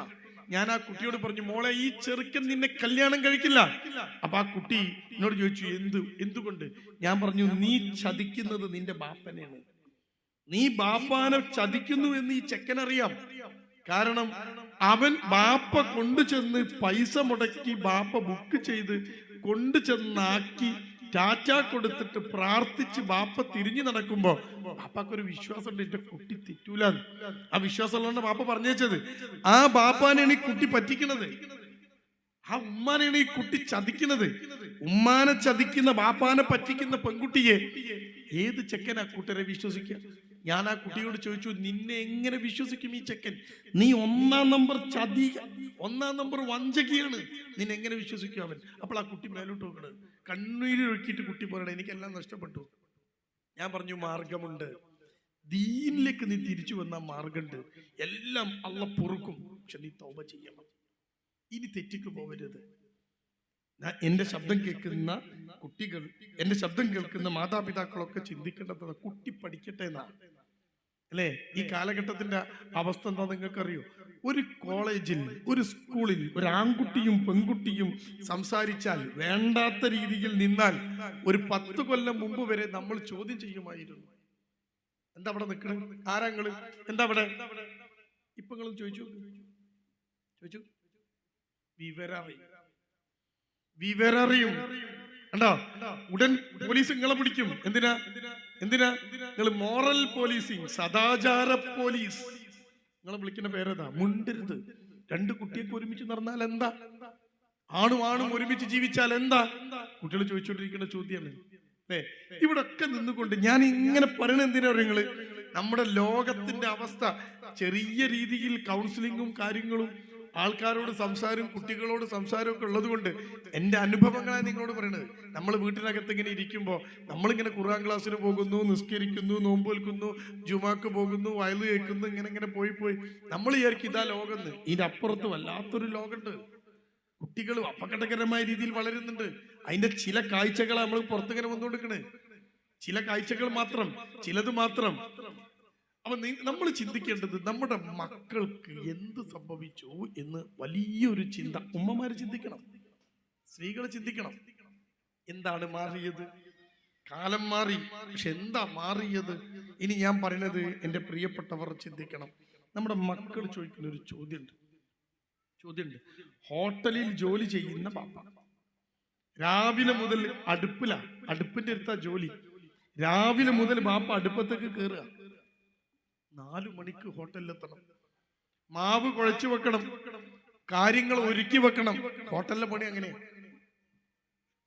സുബൈക്ക് ബാങ്ക് കൊടുത്താൽ ബാപ്പ നേരെ പള്ളിയിൽ പോയി നിസ്കരിച്ച് വന്നിട്ട് പിന്നെ ചുടാൻ തുടങ്ങുക. നിങ്ങൾക്ക് അറിയാലോ ഹോട്ടലിലെ പണിയെടുക്കുന്ന ആൾക്കാർക്ക് അറിയാലോ. ഹോട്ടലിൽ ബാപ്പ ചുടാൻ തുടങ്ങുക. ഈ ചുടാൻ വേണ്ടിയിട്ട് കാര്യങ്ങളൊക്കെ ഇങ്ങനെ തുടങ്ങി 11 മണി വരെ പണിയാ. അടുക്കളയിലെ ഒരു പണ്ടാരിന്റെ പണി ഞങ്ങൾക്ക് പറഞ്ഞു തരേണ്ട ആവശ്യമില്ലല്ലോ. നിങ്ങൾക്ക് അറിയാലോ, ഈ പ്രദേശത്തുകാർ, ഈ പരപ്പരങ്ങാടി പ്രദേശത്തുകാരൊക്കെ പണ്ടാരിപ്പണിക്ക് വളരെ പേര് കേട്ട ആളുകളാണ്. ഇഷ്ടംപോലെ പണ്ടാരിമാർ, നല്ല വെപ്പുകാര് ഈ പരപ്പരങ്ങാടി പ്രദേശത്തുണ്ട്, അറിയപ്പെടുന്ന ആളുകൾ, ഇഷ്ടംപോലെ ആളുകൾ. അതുകൊണ്ട് നിങ്ങൾക്ക് അറിയാലോ, ഇതൊക്കെ ഇങ്ങനെ ഒരുക്കി വെച്ചിട്ട് ഈ ബാപ്പ 11 മണി വരെ ഹോട്ടലിൽ പണിയെടുക്കുക. 11 മണിയാകുമ്പോഴേക്ക് കറിയും ചോറും സാധനവും ഒക്കെ റെഡിയാവും. വിളമ്പണ്ട പണി പിന്നെ മൂപ്പർക്കില്ല. 11-11:30 മണിയാകുമ്പോൾ മൂപ്പര് ഹോട്ടലിൽ നിന്ന് ഇറങ്ങും, വീട്ടിൽ ചെല്ലും, ഇത്തിരി നേരം വിശ്രമിക്കും. വൈകുന്നേരം ആകുമ്പോഴേക്ക് വീണ്ടും ഹോട്ടലിലേക്ക് പോകണം. കാരണം വൈകുന്നേരത്തേക്കുള്ള ഭക്ഷണം വീണ്ടും പാകം ചെയ്യണം, ഉണ്ടാക്കണം. ഹോട്ടലിൽ രാവിലെ ഉണ്ടാക്കി വെച്ച ഭക്ഷണം വൈകുന്നേരം കൊടുത്താൽ ഹോട്ടൽ കൂട്ടും. ഇങ്ങനെ ജോലി ചെയ്യുന്ന ഒരു ബാപ്പ അടുപ്പിലെ ചൂടും കൊണ്ട് മക്കൾക്ക് വേണ്ടി, കുടുംബത്തിന് വേണ്ടി കഷ്ടപ്പെടുന്ന ഈ ബാപ്പ, ഈ ചങ്ങാതിക്ക് കുറച്ച് കാലങ്ങൾ ഗൾഫിൽ പോയതാ. ഗൾഫിൽ ഇയാൾക്ക് തന്നെ പണി. കുവൈത്തിൽ അയാൾ ഹോട്ടലിൽ വർക്ക് ചെയ്തിന്, ഖത്തറിൽ ഹോട്ടലിൽ വർക്ക് ചെയ്തിന്. ആ ഹോട്ടലിലൊക്കെ വർക്ക് ചെയ്തിട്ട് ഇയാൾ കഷ്ടപ്പെട്ടുണ്ടാക്കിയ പണം കൊണ്ട് നാട്ടിൽ ഒരു 5 സെന്റ് സ്ഥലവും ഒരു ചെറിയ വീടും അയാൾ ഉണ്ടാക്കി. അയാൾക്ക് 2 മക്കളാണ്. ഇയാൾക്ക് 2 മക്കളാണ്, ഭാര്യയും ഇയാളും 2 മക്കളും. മക്കള് രണ്ടേ ഉള്ളൂ. കാരണം അയാൾ ഗൾഫിലായിരുന്നു, മക്കളെ ഉണ്ടാവാനൊന്നുള്ള ഒരു സാഹചര്യം ഉണ്ടായില്ല. മൂത്ത മകൻ +2 കഴിഞ്ഞിരിക്കുന്നു. അവൻ ബാപ്പാനോട് പറഞ്ഞു, പാപ്പ നീ +2 ഒക്കെ കഴിഞ്ഞ് എൻട്രൻസ് ഒന്ന് എഴുതി വെക്കണമെന്നുണ്ട്, ഇന്നൊരു കോച്ചിങ്ങിന് വിടുമോ? ഇല്ലാത്ത പൈസ ഉണ്ടാക്കിയിട്ട് ആ മനുഷ്യൻ ആ ചെക്കനെ ഒരു കോച്ചിങ് സെന്ററിൽ കൊണ്ടുചെന്ന് ഹോസ്റ്റലിലാക്കി. എന്റെ മോൻ പഠിക്കും, ഈ എങ്ങനെയും കഴിച്ചില്ല. ഏതൊരു ബാപ്പയും ചിന്തിക്കുന്ന ചിന്തയാണ്. ഞങ്ങളോ നമുക്കോ ഒന്നുമില്ല, ബാപ്പ കഷ്ടപ്പെടുകയാണ്, വെയില് കൊണ്ടാണ്, കടലിൽ പോവാണ്. 10 ലിറ്റർ വെള്ളം ഒരു കടലിൽ പോണ ഒരു മനുഷ്യൻ 10 ലിറ്ററിന്റെ ക്യാനിൽ വെള്ളം കൊണ്ടുപോവുക. എന്നിട്ടാണ് ഓൻ ബോട്ടിൽ പോണേ, ഇതിൽ പോണത്, തോണി പോണത്. ഈ 10 ലിറ്റർ വെള്ളവുമായി സുബൈ നിസ്കരിച്ച് അതിന്റെ മുമ്പ് ഇറങ്ങണ ഈ മനുഷ്യൻ കടലിൽ ഒരു ഇലയുടെ തണൽ പോലും ഇല്ലാതെ വെയിൽ കൊള്ളുകയാണ്. നിങ്ങൾക്കറിയാലോ, കടപ്പുറത്തുള്ള ആൾക്കാരൊക്കെ വെയിലങ്ങോട്ട് നിന്ന് കൊള്ളുക. 10 ലിറ്റർ വെള്ളം കുടിച്ചാൽ ഒരു 100 മില്ലി പോലും മൂത്രമൊഴിക്കാൻ ഉണ്ടാവില്ല. കാരണം എന്താ, മനുഷ്യൻ ഇങ്ങനെ മാന്തി മത്തി വെയിലത്തിട്ടിട്ട് ഉണങ്ങണമാതിരി ഉണങ്ങുക. ഈ ബോട്ടിൽ നിന്ന് ഉണങ്ങാണ് ഒരു മനുഷ്യൻ. ഉണങ്ങിപ്പോവാത്തത് എന്തുകൊണ്ടാ അറിയോ? ഈ വെള്ളം ഇങ്ങനെ കുടിക്കുന്നുണ്ടാണ്. എന്നിട്ട് ഓനിങ്ങനെ ഈ വെയിലും കൊണ്ട് മീനും പിടിച്ച് തിരിച്ചു വരിക അല്ലേ? ആ ബാപ്പ എന്താ ചിന്തിക്കാന്നറിയോ? എന്റെ കുട്ടി ഇങ്ങനെ കഷ്ടപ്പെടരുത്, ഞാൻ നിന്ന് വെയിൽ കൊണ്ട് വാടിപ്പോകുന്ന പോലെ എന്റെ മോന് കഴിയൂല, എന്റെ മോക്ക് പറ്റൂല, അതുകൊണ്ട് അവരെങ്ങനെങ്കിലും ഒന്ന് കഴിച്ചിലായിക്കോട്ടെ എന്ന് വിചാരിച്ചിട്ട് എന്ത് ചെലവാക്കിയും മുടക്കിയും മക്കൾക്ക് വേണ്ടി, വിദ്യാഭ്യാസത്തിന് വേണ്ടി ഏതറ്റം വരെ പോവാൻ തയ്യാറാകുന്ന എന്റെ പ്രിയപ്പെട്ട രക്ഷിതാക്കൾ തിരിച്ചറിയണം. ആ കുട്ടി, ഈ ചെറുക്കനെ ഇവർ പൈസ കൊടുത്തിട്ട് നേരെ കൊണ്ടുപോവുക എൻട്രൻസ് കോച്ചിങ് സെന്ററിലേക്ക്. ആൺകുട്ടിയാ, ഓൻ നന്നായിട്ട് പഠിക്കും, ഉഷാറാ. പാപ്പ പറഞ്ഞേച്ച് ഓനോട് പറഞ്ഞു, നല്ല നോക്കും മോനെ, എങ്ങനെയെങ്കിലും ഒരു MBBS കിട്ടിയ പാപ്പാനെ കൊണ്ടാവണ വരി പഠിപ്പിക്കുക. ഈ മനുഷ്യൻ ചെറിയൊരു വീടെടുത്തത്. ആ വീട്ടില് താഴത്ത് 2 റൂം, കോണി കേറിയ മേലെ 2 റൂം. താഴത്തെ റൂമില് ഒരു റൂമിൽ ബാത്റൂം ഉണ്ട്, ഒരു റൂമിൽ ബാത്റൂം ഇല്ല. മേലത്തെ റൂമിൽ 2 റൂം, ഒറ്റ ബാത്റൂം, കോമൺ ബാത്റൂം. ഇതാണ് ആ ചെറിയ വീട്. വലിയ വീടൊന്നുമല്ല, ചെറിയ വീട്, ചെറിയ റൂം കണ്ടോ. ആ ബാപ്പ മോനെ പറഞ്ഞു, ഇപ്പൊ ആ വീട്ടിൽ ആരാ ഉള്ളത്? ബാപ്പുണ്ട്, ഉമ്മണ്ട്. ചെക്കൻ പോയി. 15 വയസ്സ് പ്രായമുള്ള മോള്, SLCക്ക് പഠിക്കുന്ന പെൺകുട്ടിയുള്ളത്. 3 ആളല്ലേ? ഒരാളും കൂടി ആ വീട്ടിലുണ്ട്, ഈ ബാപ്പന്റെ ബാപ്പ. ഉമ്മ മരിച്ചു പോയത്. ബാപ്പാന്റെ ബാപ്പ സ്ട്രോക്ക് വന്ന് അല്പം കുഴഞ്ഞു പോയ ബാപ്പ. സ്ട്രോക്ക് വന്നിട്ട് റിക്കവർ ചെയ്ത ബാപ്പയാണ് പറഞ്ഞാൽ കുറച്ചൊക്കെ നടക്കാനൊക്കെ പറ്റും, പുറത്തേക്കൊന്നും ഇറങ്ങാൻ പറ്റൂല, പിടിച്ചിങ്ങനെ നടക്കും, ബാത്റൂമിൽ സ്വന്തം പോകാൻ പറ്റും, അങ്ങനെയൊക്കെ പോണൊരു ബാപ്പ. അങ്ങനെ ഇതാണ് ആ വീട്. ബാപ്പ, ഉമ്മ, ബാപ്പാന്റെ ബാപ്പ, മോള്, 4 റൂം. താഴത്തെ റൂമിൽ, ബാത്റൂമുള്ള റൂമിൽ തളർന്നു പോയ സ്ട്രോക്ക് വന്ന ബാപ്പയെ കിടക്കണേ. ബാപ്പാക്ക് ഇടക്കിടക്ക് മൂത്രമൊഴിക്കാൻ എണീക്കണം, ബാപ്പാക്ക് ഇടക്കിടക്ക് ബാത്റൂമിൽ പോകണം. വീട്ടിലെ റൂമിനകത്ത് ബാത്റൂം വേണം. ആ റൂമിന്റെ നേരെ എതിർവശത്തുള്ള റൂമിൽ വാതിലടയ്ക്കാതെയാണ് ഈ ഭാര്യയും ഭർത്താവും കിടക്കുക, ഈ മോനും മരുവളും കിടക്കുക. കാരണം എന്താ, ബാപ്പ വിളിച്ചാ കേൾക്കാൻ 2 റൂമിന്റെ വാതിൽ തുറന്നിട്ട് അവര് കിടക്കുക. അങ്ങനെ പോവാണ്. 15 വയസ്സുള്ള 10ാം ക്ലാസ്സിൽ ഈ കൊല്ലം പരീക്ഷ എഴുതേണ്ട പെൺകുട്ടി. ആ പെൺകുട്ടി മോളത്തെ റൂമിലാ കിടക്കുക. അവിടെ മോളുടെ റൂമേ ഉള്ളൂ. ഒരു ദിവസം രാത്രി 2:30 മണി സമയം, 2:30 മണി, രാത്രി 2:30 മണി സമയമായപ്പോ ഒരൊച്ച കേട്ടിട്ട് ഈ ബാപ്പിയമ്മി ഞെട്ടി ഉണരുക.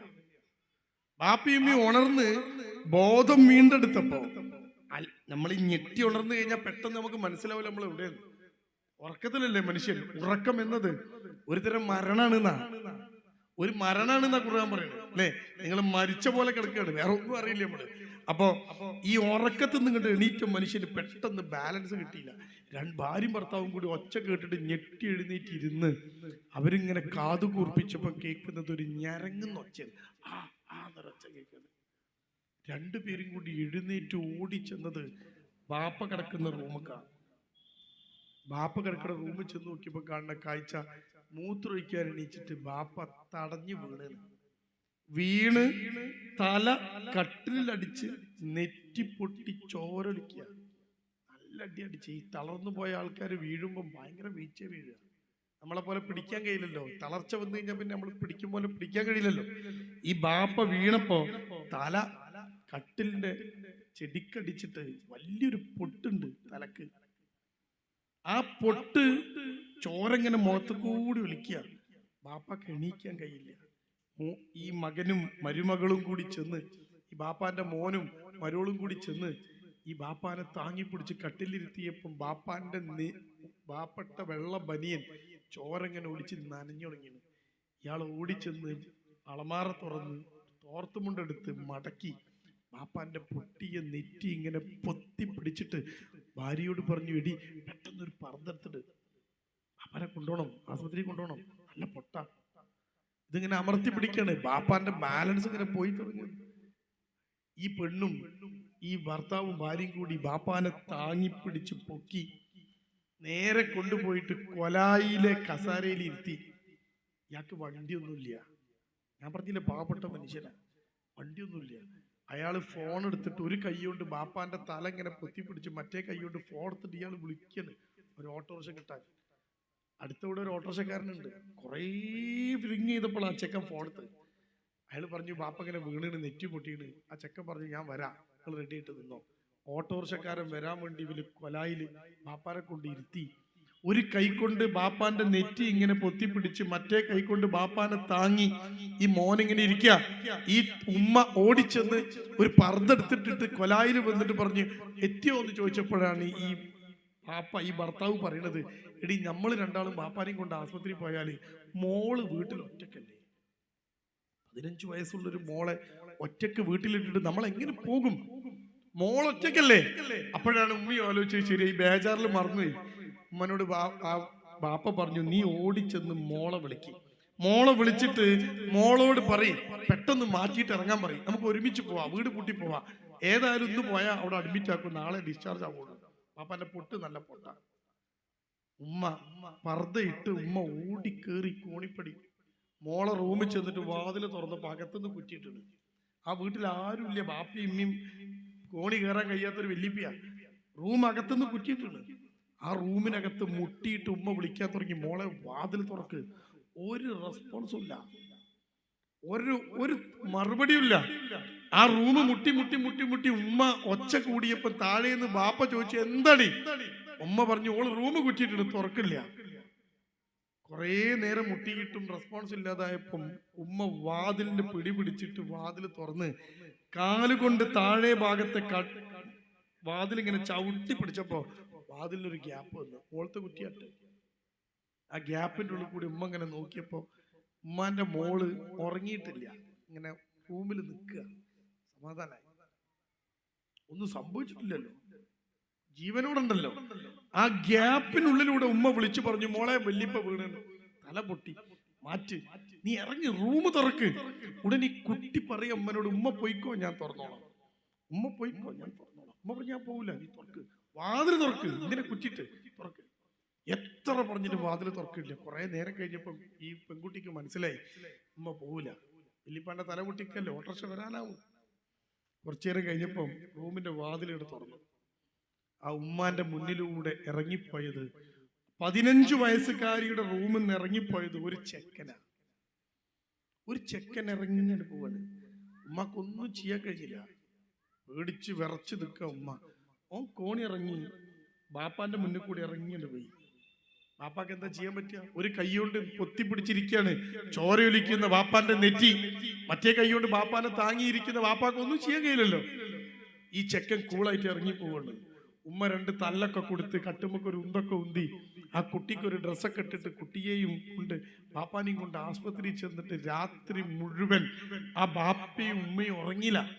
ഈ ബാപ്പ വീണ് നെറ്റി പൊട്ടിയതല്ല ഇവിടെ പ്രശ്നം, മോളെ റൂമിൽ നിന്ന് ഇറങ്ങിപ്പോയ ഒരു ചെറുക്കനെ കുറിച്ചിട്ട് അവരെ ചിന്ത. ആകെ ഉറങ്ങാതെ രാവിലെ വരെ നിന്ന് ഡോക്ടർ 9 മണിക്ക് വരും എന്ന് പറഞ്ഞ ഡോക്ടർ എത്തിയത് 9:30 മണിക്കാണ്. ഇവരെ കാണുന്നത് 10:30 മണിക്കാണ്. 10:30 മണിക്ക് ഡോക്ടർ കണ്ട് ബാപ്പാനെ പരിശോധിച്ചിട്ട് പറഞ്ഞു, പ്രശ്നമൊന്നുമില്ല, മുറിവ് ഡ്രസ്സ് ചെയ്യാൻ വേണ്ടിയിട്ട് 2-3 ദിവസം കഴിഞ്ഞിട്ട് ഒന്നുകൂടി വന്നാൽ മതി, പ്രശ്നമൊന്നുമില്ല, ശ്രദ്ധിക്കണം, ഒറ്റയ്ക്ക് കിടത്തരുത് എന്നൊക്കെ പറഞ്ഞ് ബാപ്പാനെ ഡിസ്ചാർജ് ആക്കിയിട്ട് ഡോക്ടർ വിട്ട് 11 മണിക്ക് ഡിസ്ചാർജ് ആക്കി വീട്ടിലെത്തിയ ഉടൻ അവര് വിളിക്കുക എന്റെ ഫോണിലേക്ക്, സാറിനൊന്ന് കാണണം ഇന്ന് തന്നെ. ഞാൻ ചോദിച്ചു, എന്താ പ്രശ്നം? ഇന്ന് തന്നെ കാണണം, നാളേക്ക് പറ്റൂല, എത്ര രാത്രി ആയാലും വേണ്ടിയില്ല കാണണം. ഞാൻ പറഞ്ഞു, കുറച്ച് തിരക്കാണ്, നിവൃത്തിയില്ല, നിങ്ങൾ എന്തിനും കാര്യമില്ല, നിങ്ങൾ എവിടെയുള്ളത് ഞങ്ങൾ കണ്ടുവരും. ഞാൻ പെട്ടു. ഞാൻ പറഞ്ഞു എന്താ പിന്നെ മഗ്‌രിബ് കഴിഞ്ഞിട്ട് ഞാൻ നോക്കട്ടെ, സമയം ഉണ്ടാക്കാൻ കഴിയുമോ നോക്കാം, നിങ്ങൾ വന്നോ. അങ്ങനെ മഗ്‌രിബ് കഴിയുമ്പോൾ അവര് വരിക. ഒരു 10ാം ക്ലാസ്സിൽ പഠിക്കുന്ന ഒരു 15 വയസ്സുകാരി പെൺകുട്ടി, കാണാനൊക്കെ ഭംഗിയുള്ള, ഉണ്ടോ, ആരോഗ്യമുള്ള, ബുദ്ധിയുള്ള, പഠിക്കുന്ന ഒരു പെൺകുട്ടി. ഒരു ഇംഗ്ലീഷ് മീഡിയം സ്കൂളിൽ അവൾ പഠിക്കുന്നത്. അവൾ എൻ്റെ മുമ്പിൽ, അവളെയും കൊണ്ടിട്ടാണ് ഇവരെൻ്റെ മുമ്പിൽ വന്നത്. ഈ കഥകളൊക്കെ ഇങ്ങനെ പറയുമ്പം ഉമ്മാന്റെ മുഖത്ത് വല്ലാത്തൊരു പേടിയുണ്ട്. ഈ കഥകളൊക്കെ പറയുമ്പോൾ ഉപ്പാന്റെ നെഞ്ചിലെ നെരിപ്പോടിന്റെ ചൂട് തൊട്ടടുത്തിരിക്കുന്ന എനിക്കിങ്ങനെ ഇങ്ങനെ അനുഭവിക്കാൻ പറ്റും. ആകെ ബേജാറിലാണ്. ആ ബാപ്പ പറഞ്ഞ വാക്ക് ഇങ്ങനെയാണ്: അടുപ്പിന്റെ ചൂടിനേക്കാൾ ചൂടുണ്ട് ജീവിതത്തിന്. അടുപ്പിന്റെ ചൂട് ഇത്ര ചൂടില്ല, എന്റെ മോള് തന്ന ചൂട് അതിനേക്കാളും വലിയ ചൂടാ. ആ ഇതിൽ നിൽക്കാൻ കഴിയില്ല. ആ ഒരു താളം തെറ്റിയ അവസ്ഥയിലാ വാപ്പയില്ലേ. ഞാൻ പറഞ്ഞു സാരല്ല, ഒന്നും സംഭവിച്ചിട്ടുണ്ടാവില്ല, നിങ്ങള് ഓളങ്ങട്ട് വിട്, പെൺകുട്ടിനെ അങ്ങോട്ട് വിട്, ഞാനൊന്ന് സംസാരിക്കട്ടെ. ആ പെൺകുട്ടിന്റെ മുമ്പിലേക്ക് വരികയാണ്. എത്ര തലയിക്കിട്ടാലും തലയിൽ നിൽക്കാത്തൊരു തട്ടം. അതാണ് ഇപ്പോഴത്തെ കുട്ടികളുടെ തട്ടം. 2 മുടി മുന്നിൽ ഇങ്ങനെ മുറിച്ചിട്ട് മുഖത്തിൽ ഇങ്ങനെ തൂക്കിയിട്ടുണ്ട്. അതപ്പോ സ്റ്റൈല് അല്ലേ? നിങ്ങളെ കുട്ടികളൊക്കെ നിങ്ങൾ നോക്കിയാൽ മതി. 2 മുടി ഇങ്ങനെ മുറിച്ച് തൂക്കിയിട്ടുണ്ടോ, ഇവിടെ വരെ അതിങ്ങനെ മുന്നിൽ കൂടി തൂക്കിയിട്ടുണ്ട്. 7 മണി കഴിഞ്ഞ് ഞാൻ അവരെ കാണുമ്പോഴും ആ പെൺകുട്ടിയുടെ ചുണ്ടിൽ ലിപ്സ്റ്റിക് ഉണ്ട്. ഒരു പ്രശ്നമായിട്ട് വന്ന കുട്ടിയാ. അവള് പുറത്തേക്ക് ഇറങ്ങുമ്പോൾ ലിപ്സ്റ്റിക് ഉണ്ട്. ലിപ്സ്റ്റിക് ഇടാതെ പുറത്തേക്ക് ഇറങ്ങിയ ഇപ്പോ ഉടുക്കാതെ പുറത്തേക്ക് ഇറങ്ങിയ മരുത്ത പ്രതീതിയാണ് നമ്മളെ പെൺകുട്ടിയൊക്കെ. കണ്ണ് വാലിട്ട് എഴുതിയിരിക്കുന്നു. എന്തൊക്കെയോ സാധനം മുഖത്ത് തേച്ചിട്ട് മുഖം ഇങ്ങനെ മിന്നുണ്ട്. ആ പെൺകുട്ടീൻ്റെ മുമ്പിൽ ഇരിക്കുകയാണ്. ഞാൻ ആ കുട്ടീനോട് ഒറ്റ ചോദ്യം ചോദിച്ചു തുടക്കത്തില്: എന്ത് പണിയാ മോളെ നീ കാണിച്ചത്? നീ എന്ത് പണിയാ കാണിച്ചത്? ഒരു ചെക്കൻ ആരെങ്കിലും ഇങ്ങനെ വാതിലൊക്കെ തുറന്നു കൊടുക്കൂ രാത്രി പാതിരാക്ക്? എന്ത് പണിയാ നീ കാണിച്ചത്? ഈ ചോദ്യം ആ കുട്ടിയിൽ ഒരു എഫക്റ്റ് ഉണ്ടാക്കിയില്ല. ആ പെൺകുട്ടി വളരെ കൂളായിട്ട് എന്നോട് തിരിച്ചൊരു ചോദ്യം ചോദിച്ചു: അതിനിപ്പോ എന്താ കുഴപ്പം? ഇനി എന്താ പ്രിയപ്പെട്ടവരെ ഞാൻ ആ കുട്ടിയോട് സംസാരിക്കേണ്ടത്? ഒരു ചെറുക്കനെ, ആരാണെന്ന് പോലും ഉമ്മാക്കും ബാപ്പാക്കും അറിയാത്ത ഒരു ചെറുക്കൻ 2:30 മണി സമയത്ത് ഈ ബാപ്പ വീണതുകൊണ്ടാ. അതിന്റെ മുമ്പൊക്കെ ഈ ചെക്കൻ വന്നും പോയിട്ടുണ്ടാവും. ആരാ അത് കണ്ട്? ആരാ വീട് കുറ്റിയിടല്? ആരാ അത് തുറന്നു കൊടുക്കൽ? അപ്പോഴാണ് അറിയണത്, ഈ ബാപ്പ വീണപ്പോഴാണ് ഈ ചെക്കൻ റൂമിലുള്ളത് അറിയണത്. വീണതുകൊണ്ട് മാത്രമാണ്, അല്ലെങ്കിൽ അത് അറിയില്ലല്ലോ. ആ കുട്ടി ചോദിച്ച ചോദ്യം: അതിനെന്താ കുഴപ്പം? അപ്പൊ എന്താ മാറിയത്? രാത്രി 1:30 മണി സമയം, നല്ല തണുപ്പുള്ള രാത്രി, ഡിസംബർ മാസം, 2025 ഡിസംബർ മാസം, നല്ല തണുപ്പാ, നല്ല രസാ. സുബൈക്ക് പോകുമ്പോഴൊക്കെ ഇങ്ങനെ തണുത്ത് പോവാം. കണ്ടോ, സുബൈ നിസ്കരിക്കാൻ ഒറ്റ ഫാനും പള്ളിയിൽ ഓണാക്കേണ്ട ആവശ്യമില്ല. നല്ല തണുപ്പുള്ള സമയം, രാത്രിയും രാവിലെയും ഒക്കെ തണുപ്പുള്ള ഡിസംബർ മാസത്തില് ഒരു ബാപ്പി ഉമ്മി വീട്ടിൽ കിടന്നുറങ്ങുക. ഞാനിതൊക്കെ ഇങ്ങോട്ട് പറഞ്ഞെന്താ അറിയും, എന്താ മാറ്റം നമുക്ക് കണ്ടുപിടിക്കണല്ലോ, എന്നിട്ട് വേണമല്ലോ നമുക്ക് പരിഹാരം നിർദ്ദേശിക്കാൻ. ബാപ്പി ഉമ്മയൊക്കെ വീട്ടിൽ കിടന്നുറങ്ങുക. രാവിലെ മുതൽ വൈകുന്നേരം വരെ പണിക്ക് പോയി കഷ്ടപ്പെടുന്ന ഒരു ബാപ്പ കട്ടില് കണ്ട ഉറങ്ങും. നിങ്ങളെ പെണ്ണുങ്ങളും തമ്മിൽ എപ്പോഴും കച്ചറുണ്ടാക്കുന്ന സാധനത്താ. ഞാൻ ഇവിടെ ഉള്ള നിങ്ങൾക്ക് ഓർമ്മയില്ല, കിടന്നാ തുടങ്ങും കൂർക്കം വലിക്കാൻ. ഇതിനാണല്ലോ നിങ്ങൾ പെണ്ണുങ്ങളും നമുക്ക് കച്ചറുണ്ടാക്കുക. ഈ മുഴുവൻ വെയിലും കൊണ്ട് പണിയെടുക്കണം. നമ്മളെ ക്ഷീണം അവർക്ക് പറഞ്ഞാൽ മനസ്സിലാവില്ല. ഓർക്ക് ഓരോ പണി വലുത്, നിങ്ങൾക്ക് നിങ്ങളെ പണി വലുത്. നിങ്ങളെ പണി എന്താന്ന് അവരും മനസ്സിലാക്കൂല, അവരെ പണി എന്താ നിങ്ങളും മനസ്സിലാക്കൂല. എന്നിട്ട് രണ്ടാളും ചോദിക്കും നിങ്ങൾക്ക് ഇപ്പൊ എന്താ പണി? ഭർത്താവും ചോദിക്കും അനക്ക് ഇപ്പൊ എന്താ അവിടെ പണി? ഓളും ഇങ്ങോട്ടും ചോദിച്ചു നിങ്ങൾക്ക് ഇപ്പൊ എന്താ അവിടെ പണി? രണ്ടാക്കും ഒരു പണി ഉണ്ടോ? അപ്പൊ കട്ടില് കണ്ട വാപ്പ ഉറങ്ങും. കാരണം എന്താ? നമ്മൾ ക്ഷീണിച്ചിട്ടുണ്ടാവും, അവസരമായി ഉണ്ടാവും. രാവിലെ ഒരു പണിയെടുത്തല്ലേ, ആരോടൊക്കെ പറയാ അല്ലെ? നമുക്ക് പറയാനൊരു പുരുഷ കമ്മീഷൻ പോലും ഇല്ലാത്തൊരവസ്ഥയാണ് അല്ലെ? ബസ് കയറി ഒരു പെണ്ണിങ്ങനെ വീഡിയോ എടുത്താണ് എന്നെ പീഡിപ്പിച്ചെന്ന് പറഞ്ഞാൽ അറസ്റ്റ് ചെയ്ത് കൊണ്ടുപോകുന്നെ. ആരാ നമുക്ക് സംസാരിക്കാനുള്ളത്? ആത്മഹത്യ ചെയ്തത് കൊണ്ടാണ് ആ പെണ്ണിനെ അറസ്റ്റ് ചെയ്തത്.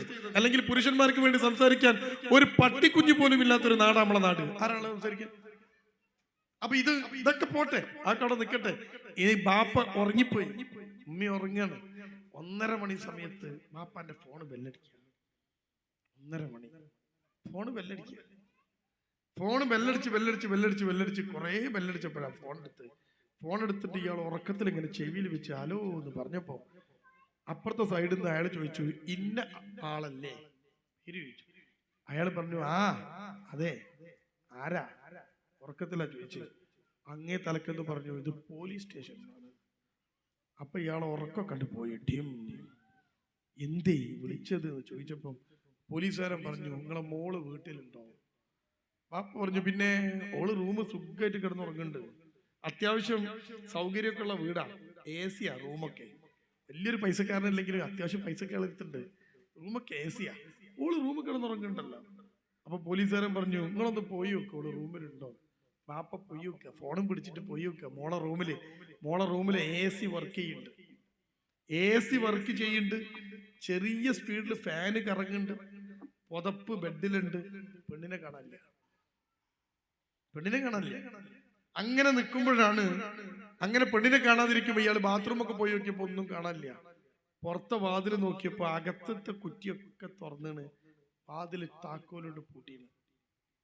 ഫ്രിഡ്ജിന്റെ മുകളിലാണ് താക്കോല് വെക്കുക. അതെടുത്താണ്ട് വാതില് പൂട്ടിയാണ്.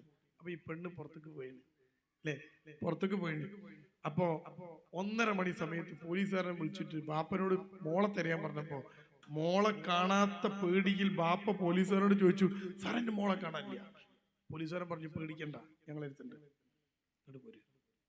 കോഴിക്കോടുള്ള ഈ കുട്ടി, ആ കുട്ടീനെ 1:30 മണിക്കൂർ കിട്ടണ അറിയോ? ഒരു കുരുത്തക്കേടും കുട്ടി ഉണ്ടാക്കിയില്ല, ഒരു കുരുത്തക്കേടും. കോഴിക്കോട് താമരശ്ശേരി ചുരം, വയനാട്ടിലേക്ക് പോകാനുള്ള ചുരത്തിന്റെ പേരാ താമരശ്ശേരി ചുരം. താമരശ്ശേരി ചുരം വഴിയാണ് നമ്മുടെ നാട്ടിലേക്കൊക്കെ മയക്കുമരുന്ന് വരിക. MDMA എന്ന് പറയുന്ന രാസലഹരി ബാംഗ്ലൂരിൽ അതിന്റെ കേന്ദ്രം. അത് ഉണ്ടാക്കുന്ന ആൾക്കാർ ബാംഗ്ലൂരാ.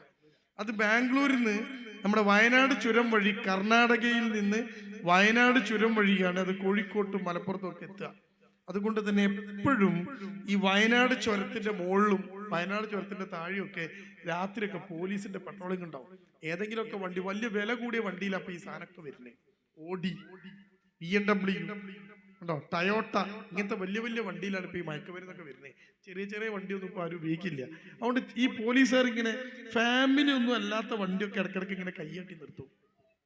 ഫാമിലിയൊക്കെ തോന്നി അവരിങ്ങനെ വിടും.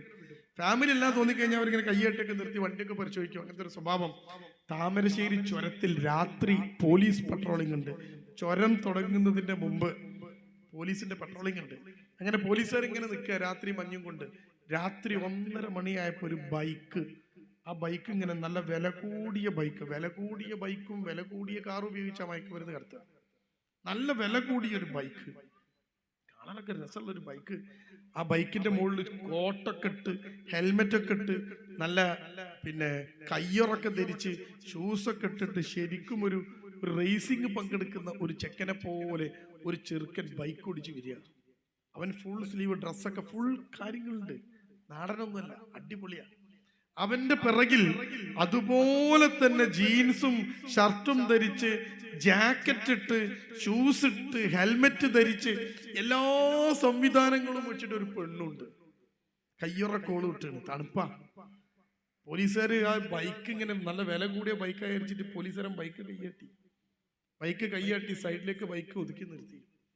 കൈയാട്ടിപ്പോ ചെക്കൻ ബൈക്കോടെ നിർത്തി. ബൈക്ക് നിർത്തിയിട്ട് പോലീസുകാരൻ പേപ്പറൊക്കെ ചോദിച്ചു. സകല പേപ്പറും ഈ ചെക്ക് എടുത്തു കൊടുത്തു. എല്ലാ പേപ്പറും ക്ലിയറാണ്, ഒരു കംപ്ലൈന്റും ഇല്ല. ലൈസൻസ് എവിടെ?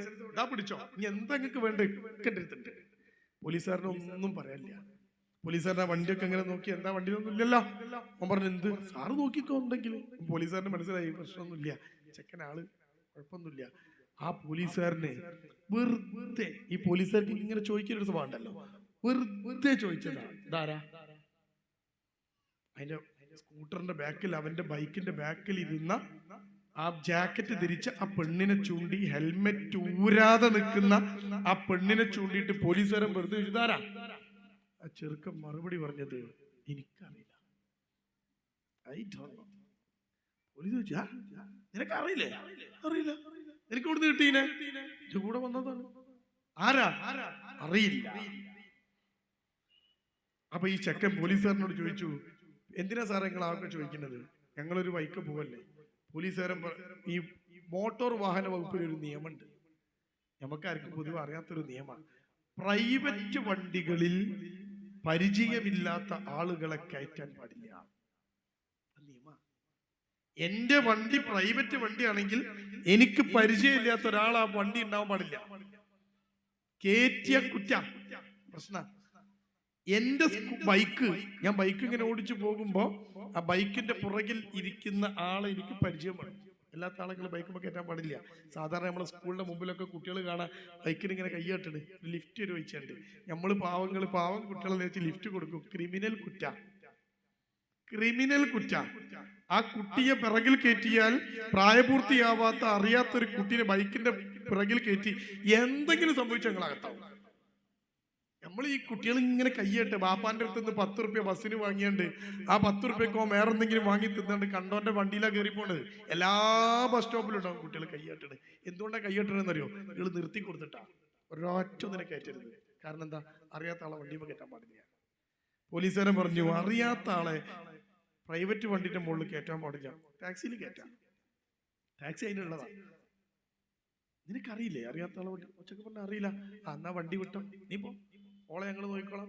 ആ പെൺകുട്ടിന്റെ ഹെൽമെറ്റ് ഒരു പോലീസുകാർ വെച്ചു. നീ ആരാ? എന്റെ പ്രിയപ്പെട്ടവരെ, നിങ്ങൾ അറിയണം, ഇൻസ്റ്റഗ്രാമിനകത്ത് ഈ ചെക്കൻ ഒരു പോസ്റ്റ് ഇടുകയാണ്. ചെക്കൻ ഇൻസ്റ്റഗ്രാമിൽ ഒരു പോസ്റ്റ് ഇടുകയാണ്. ഞാൻ എന്റെ ബൈക്കുമായി ഒരു നൈറ്റ് റൈഡിങ്ങിന് പോകുന്നു, കൂടെ വരാൻ താല്പര്യമുള്ളവർക്ക് ബന്ധപ്പെടാം. നിബന്ധനകൾ: ഹെൽമെറ്റ് വേണം, യാത്ര ചെയ്യാനുള്ള സാധനങ്ങളൊക്കെ കയ്യിൽ വേണം. 2, എല്ലാ ചെലവും 50-50. പെട്രോള് 50-50, ഭക്ഷണം 50-50. ഈ ചെക്കൻ ഇൻസ്റ്റഗ്രാമിൽ പോസ്റ്റ് ഇട്ടാ. നിങ്ങൾക്ക് എന്ത് ഇൻസ്റ്റഗ്രാം? ഉടൻ ഈ ഇൻസ്റ്റഗ്രാമിൽ ഈ ചെക്കനെ ആദ്യം പ്രതികരിച്ചത് 19 വയസ്സുള്ള ഡിഗ്രിക്ക് പഠിക്കുന്ന ഈ പെൺകുട്ടിയാണ്. ഈ പെൺകുട്ടി തന്റെ ഫോണിൽ ഇൻസ്റ്റഗ്രാമിൽ ഇരുന്നിട്ട് ഈ ചെക്കന് പോസ്റ്റ് ചെയ്യാണ്, ഐ എം റെഡി, എൻ്റെ അടുത്ത് ഓൺലൈൻ വഴി വാങ്ങിയ ജാക്കറ്റ് ഉണ്ട്, ഗ്ലൗസ് ഉണ്ട്, ഷൂസ് ഉണ്ട്, ജീൻസ് ഉണ്ട്, കുപ്പായുണ്ട്, എല്ലാം ഉണ്ട്, ഞാൻ റെഡി. അങ്ങനെ ഈ പെണ്ണും ചെക്കനും കൂടി തീരുമാനിക്കുകയാണ്. ഈ പെൺകുട്ടി ഗൂഗിൾ മാപ്പ് അയച്ചു കൊടുത്തു. ചെക്കൻ രാത്രി അവിടെ വന്നു. ഒന്നും സംഭവിച്ചിട്ടില്ല, ഒരു പീഡനവുമില്ല, ഒരു പ്രശ്നവുമില്ല, ഒരു തൊടലുമില്ല, ഒന്നുമില്ല. ഓ സ്കൂട്ടർ ബൈക്കുമായിട്ട് വന്നു, ഓള് ബാക്ക് കയറി. ആരാ എന്താന്ന് അറിയേണ്ട ഒരു കാര്യമില്ല. ഇന്നത്തെ കാലത്തെ സൗഹൃദങ്ങളുടെ അവസ്ഥ ഞാൻ ഈ പറയണേ. ഇവന്റെ ബാക്ക് കയറിയിട്ട് ഈ പെൺകുട്ടിയോട് പോവാണ്. ആരറിയില്ല. എന്താ വരെ പ്ലാന്? രാത്രി 12:30 മണിക്ക് വീട്ടിൽ നിന്ന് ഇറങ്ങി. ഞാൻ വീട്ടിൽ നിന്ന് ഇങ്ങനെ ഇറങ്ങിയിട്ട് നേരെ പോയി താമരശ്ശേരി ചുരം കയറി. ആ ചുരത്തിന് ഇങ്ങനെ കയറിയിട്ട് ചുരത്തിന്റെ മുകളിൽ പോയിട്ട് നേരെ തിരിച്ച് 3:30 മണിയാകുമ്പോഴേക്ക് തിരിച്ച് വീട്ടിലെത്തുക. 3:30 മണിക്ക് ശേഷം വാപ്പി മീയൊക്കെ ഉണരുള്ളൂ. അപ്പൊ ഈ കുട്ടി അകത്ത് കയറി പൊതിച്ചു മൂടി കിടന്നുറങ്ങിണ്ടാവും. നിങ്ങളൊക്കെ വിചാരിക്കുന്നുണ്ടാവും പ്രേമിക്കുന്ന ചെക്കൻ്റെ കൂടെ ഇരുന്ന് പെൺകുട്ടി പോവുക, പ്രേമിക്കുന്ന ചെക്കൻ്റെ കൂടെയാണ് അവർ യാത്ര ചെയ്യുക. അല്ല കൂട്ടരെ, ഇൻസ്റ്റഗ്രാമിലും വാട്സപ്പിലും ഒക്കെ ഇപ്പോ അറിയാത്ത സ്ട്രേഞ്ചേഴ്സിന്റെ കൂടെ യാത്ര ചെയ്യാൻ ആപ്പുകളും ഇൻസ്റ്റഗ്രാമിൽ കാര്യങ്ങളൊക്കെ ഉണ്ട്. നിങ്ങൾ നോക്കിയാൽ മനസ്സിലാവും. ഇൻസ്റ്റഗ്രാമിൽ കാര്യങ്ങൾ നോക്കിയാൽ മതി. ഇതിനൊക്കെ ഇങ്ങനെ റിക്വസ്റ്റ് വരികയാണ്. ആ റിക്വസ്റ്റിന് കുട്ടികൾ മറുപടി അയക്കുകയാണ്. ആരും പരിചയമില്ലെങ്കിലും കുട്ടിക്ക് യാത്ര ചെയ്യാം. ആ പെൺകുട്ടിയെ കൗൺസിലിങ്ങിന് കൊണ്ടുവന്നപ്പോ ആ പെൺകുട്ടിയോട് ഞാൻ ചോദിച്ചു, എന്ത് പണിയാ മോളെ നീ കാണിച്ചത്? ഒരു പരിചയമില്ലാത്ത ഒരു ചെക്കൻ ക്രിമിനലാണോ, കള്ളുകുടിയനാണോ, കഞ്ചാവാണോ, ഒരു പരിചയമില്ലാത്ത ഒരു ചെക്കൻ്റെ കൂടെ രാത്രി പാതിരാക്ക് ആരെങ്കിലും വീട്ടിൽ നിന്ന് ഇറങ്ങിയിട്ട് കേറുവോ മോളെ എന്ന് ചോദിച്ചപ്പോ ആ കുട്ടിക്കും എന്നോട് ചോദിച്ച ചോദ്യം, അതിനെന്താ കുഴപ്പം? അതിനെന്താ കുഴപ്പം? ആലോചിക്കുക. കുട്ടികൾ ചോദിക്കുന്ന ചോദ്യം അത്, എന്താ കുഴപ്പം? പ്രേമിച്ച് ഈ പെൺകുട്ടിയെ കൊണ്ട് നടന്ന്, ഒരു പെൺകുട്ടിയെ പ്രേമിച്ച് അവളെ കൊണ്ടിങ്ങനെ നടന്ന് ആ പെൺകുട്ടിന്റെ വീട്ടുകാരിത് കണ്ട് ഈ ചെറുക്കനെ തേടി വീട്ടിൽ വന്ന് ഉമ്മാന്റെയും ബാപ്പാന്റെയും മുന്നിലിട്ട് 4 പൊട്ടിച്ചു. പെണ്ണിന്റെ വീട്ടുകാര് 17 വയസ്സുള്ള പെൺകുട്ടിയെ 19 വയസ്സുള്ള ചെറുക്കൻ പ്രേമിക്കുക. അവൻ ഏതോ കോളേജിൽ പഠിക്കുന്നു, അവള് സ്കൂളിൽ പഠിക്കുന്നു. പ്രേമിക്കുക. എന്നിട്ട് ഈ പെൺകുട്ടിനെ കൊണ്ടിപ്പോ ഇങ്ങനെ നടക്കുക. പല സ്ഥലത്തും ഇപ്പൊ നല്ല സുഖ.